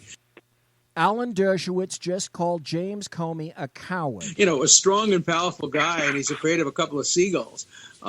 He should have had the courage to get on television and release the memos and talk about it or not talk about it. But to have some friend become his surrogate was absurd. And I don't know whether senators didn't press harder and ask them the name of the guy and then subpoena him and subpoena the memoranda through the guys. But I have to tell you, Comey did. Okay, stop right there. It's like McHale's Navy. McHale, stop. Where is the memo? Where did they go? Who has them? I want to see a copy because, for Christ's sake, the memos were not even in the committee. But here's the thing. Okay, even if he comes up with a memo, how do we know he wrote it back then, that he just didn't write it on the way to turning it in? Or B, that Trump actually said those things. Isn't that in a court of law called hearsay? Well, for a committee hearing like this, yes, that's immaterial because this is not an open courtroom. So let's continue listening to what. Well, listen, let me get going because I know you got other callers that want to call in. I don't want to steal all the time on them. Okay, all right. I want to give some other people some time to call in. Okay, all right. Thanks, Jersey Joe. Appreciate it, sir. Okay, there we go. There was Jersey Joe. Jersey Joe's going away.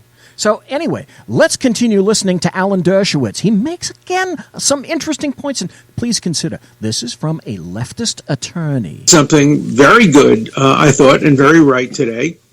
He said unequivocally, for the first time it's ever been said by a public official, agreed with what I've been saying for the last several months, namely the president has the authority to direct the head of the FBI to stop investigating anyone.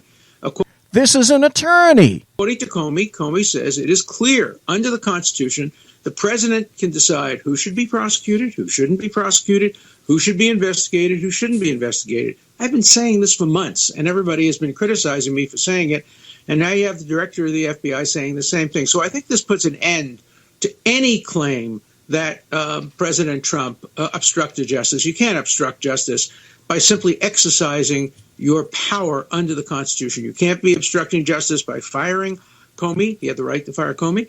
And you can't be obstructing justice even if you told the director of the FBI to stop the investigation. Of course, he didn't do that. He just said, even if you said that, Alan, even if you said outright, no, this thing stops now.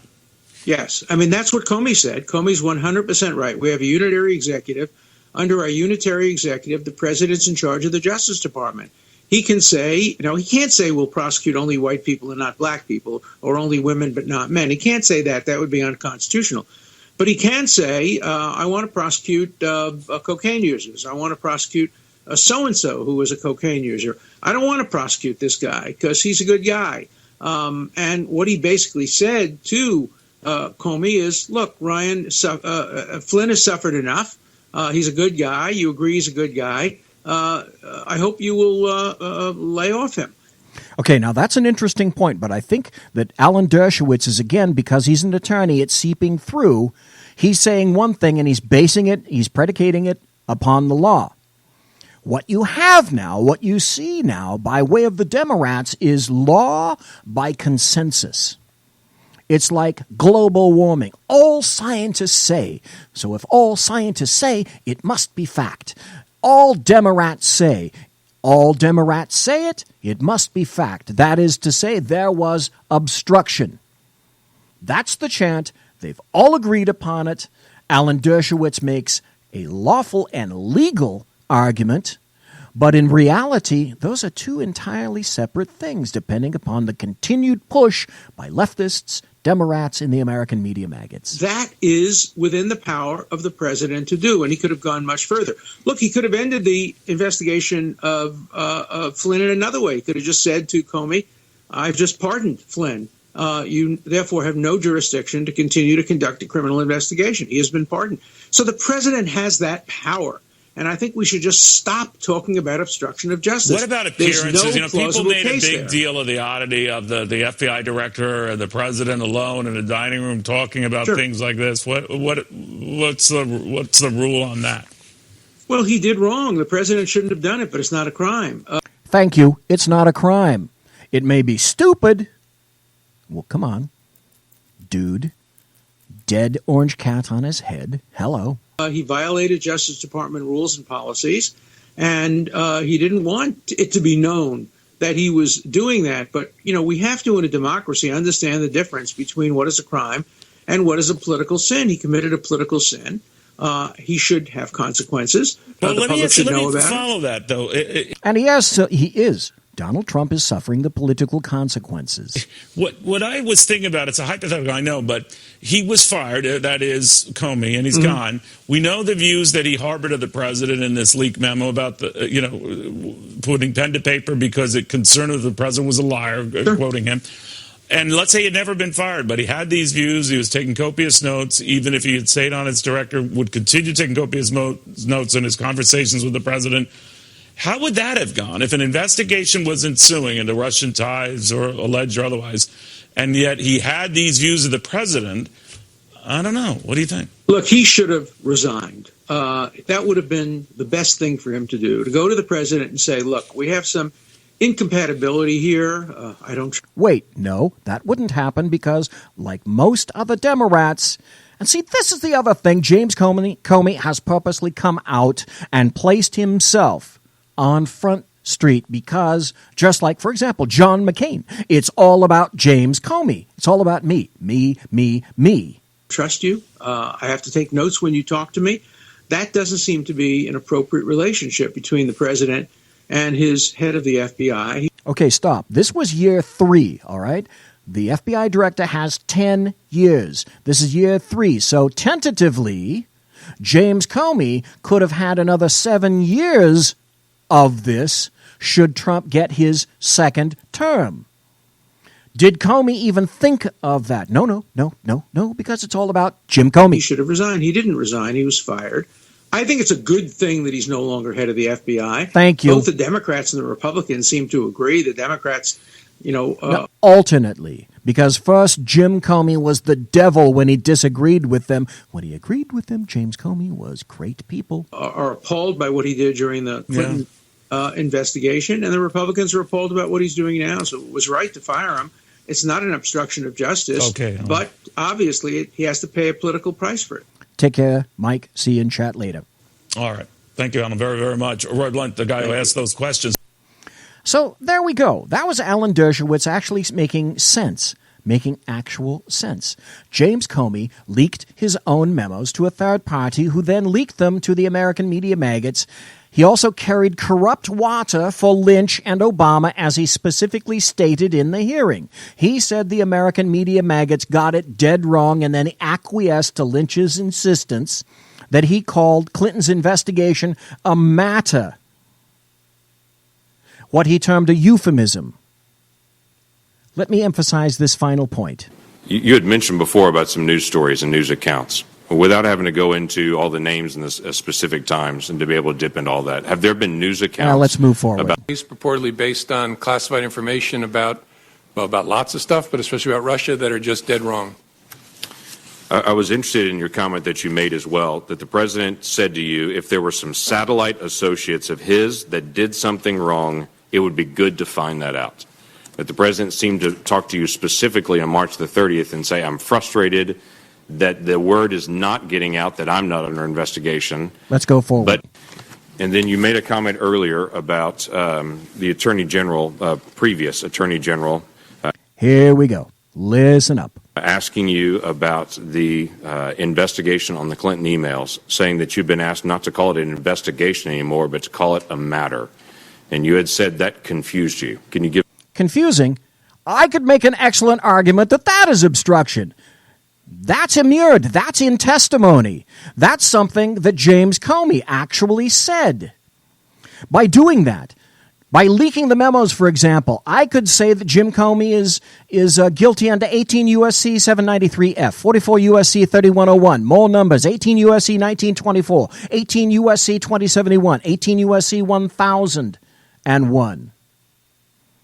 And this is what happened. James Bryan Comey dishonored his law enforcement oath, lied under oath, portrayed himself and the FBI as helpless in the face of corruption, crimes, and obstruction. He was an embarrassment to the FBI itself, to the Department of Justice, and to all of law enforcement in general. He made extremely poor decisions based but upon politics and continuously placed himself in the limelight for naught but the embellishment of his own persona.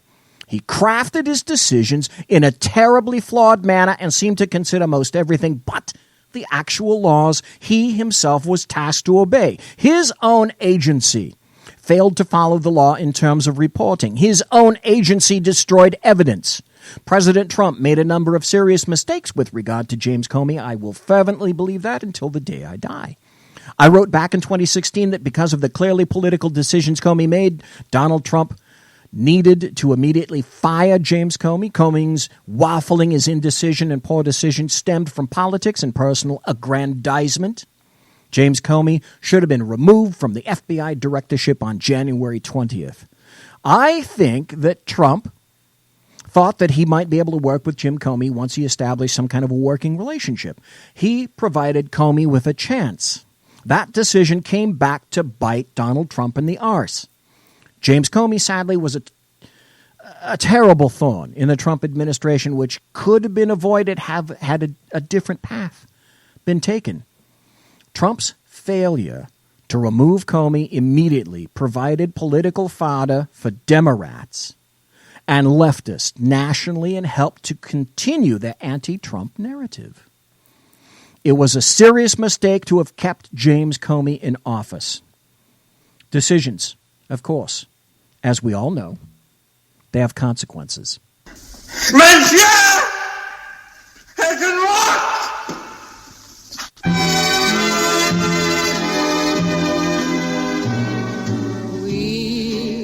Ladies and gentlemen, boys and girls, children of all ages, thanks for listening to the Bloviating Zeppelin's Berserk, Bobcat, Saloon here on the SHR Media Network. If you want to contact me, you can find me on Twitter @VZep, on my blog at bloviatingzeppelin.net. My original music is by Possessed Tranquility at ReverbNation.com. You know who the promotional consideration is by and where I'm going after this. Thank you ever so kindly for being here. Come back next Thursday when we're going to be talking to Dan Butcher at the beginning of the hour initially. And don't forget, Sackheads Radio tomorrow evening, 8 p.m. on the left coast, 11 p.m. on the right coast. God bless. Take care. Be safe. They'll be happy to know that as you saw me go, I was singing this song. We'll meet again. Don't know where, don't know where, but I know we'll meet again some sunny day.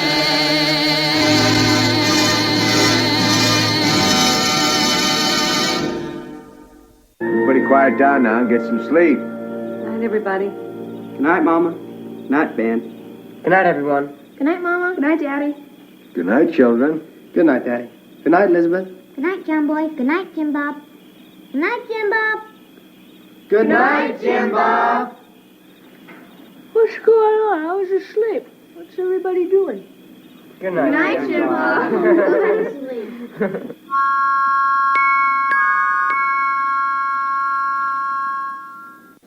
Good night, and good luck.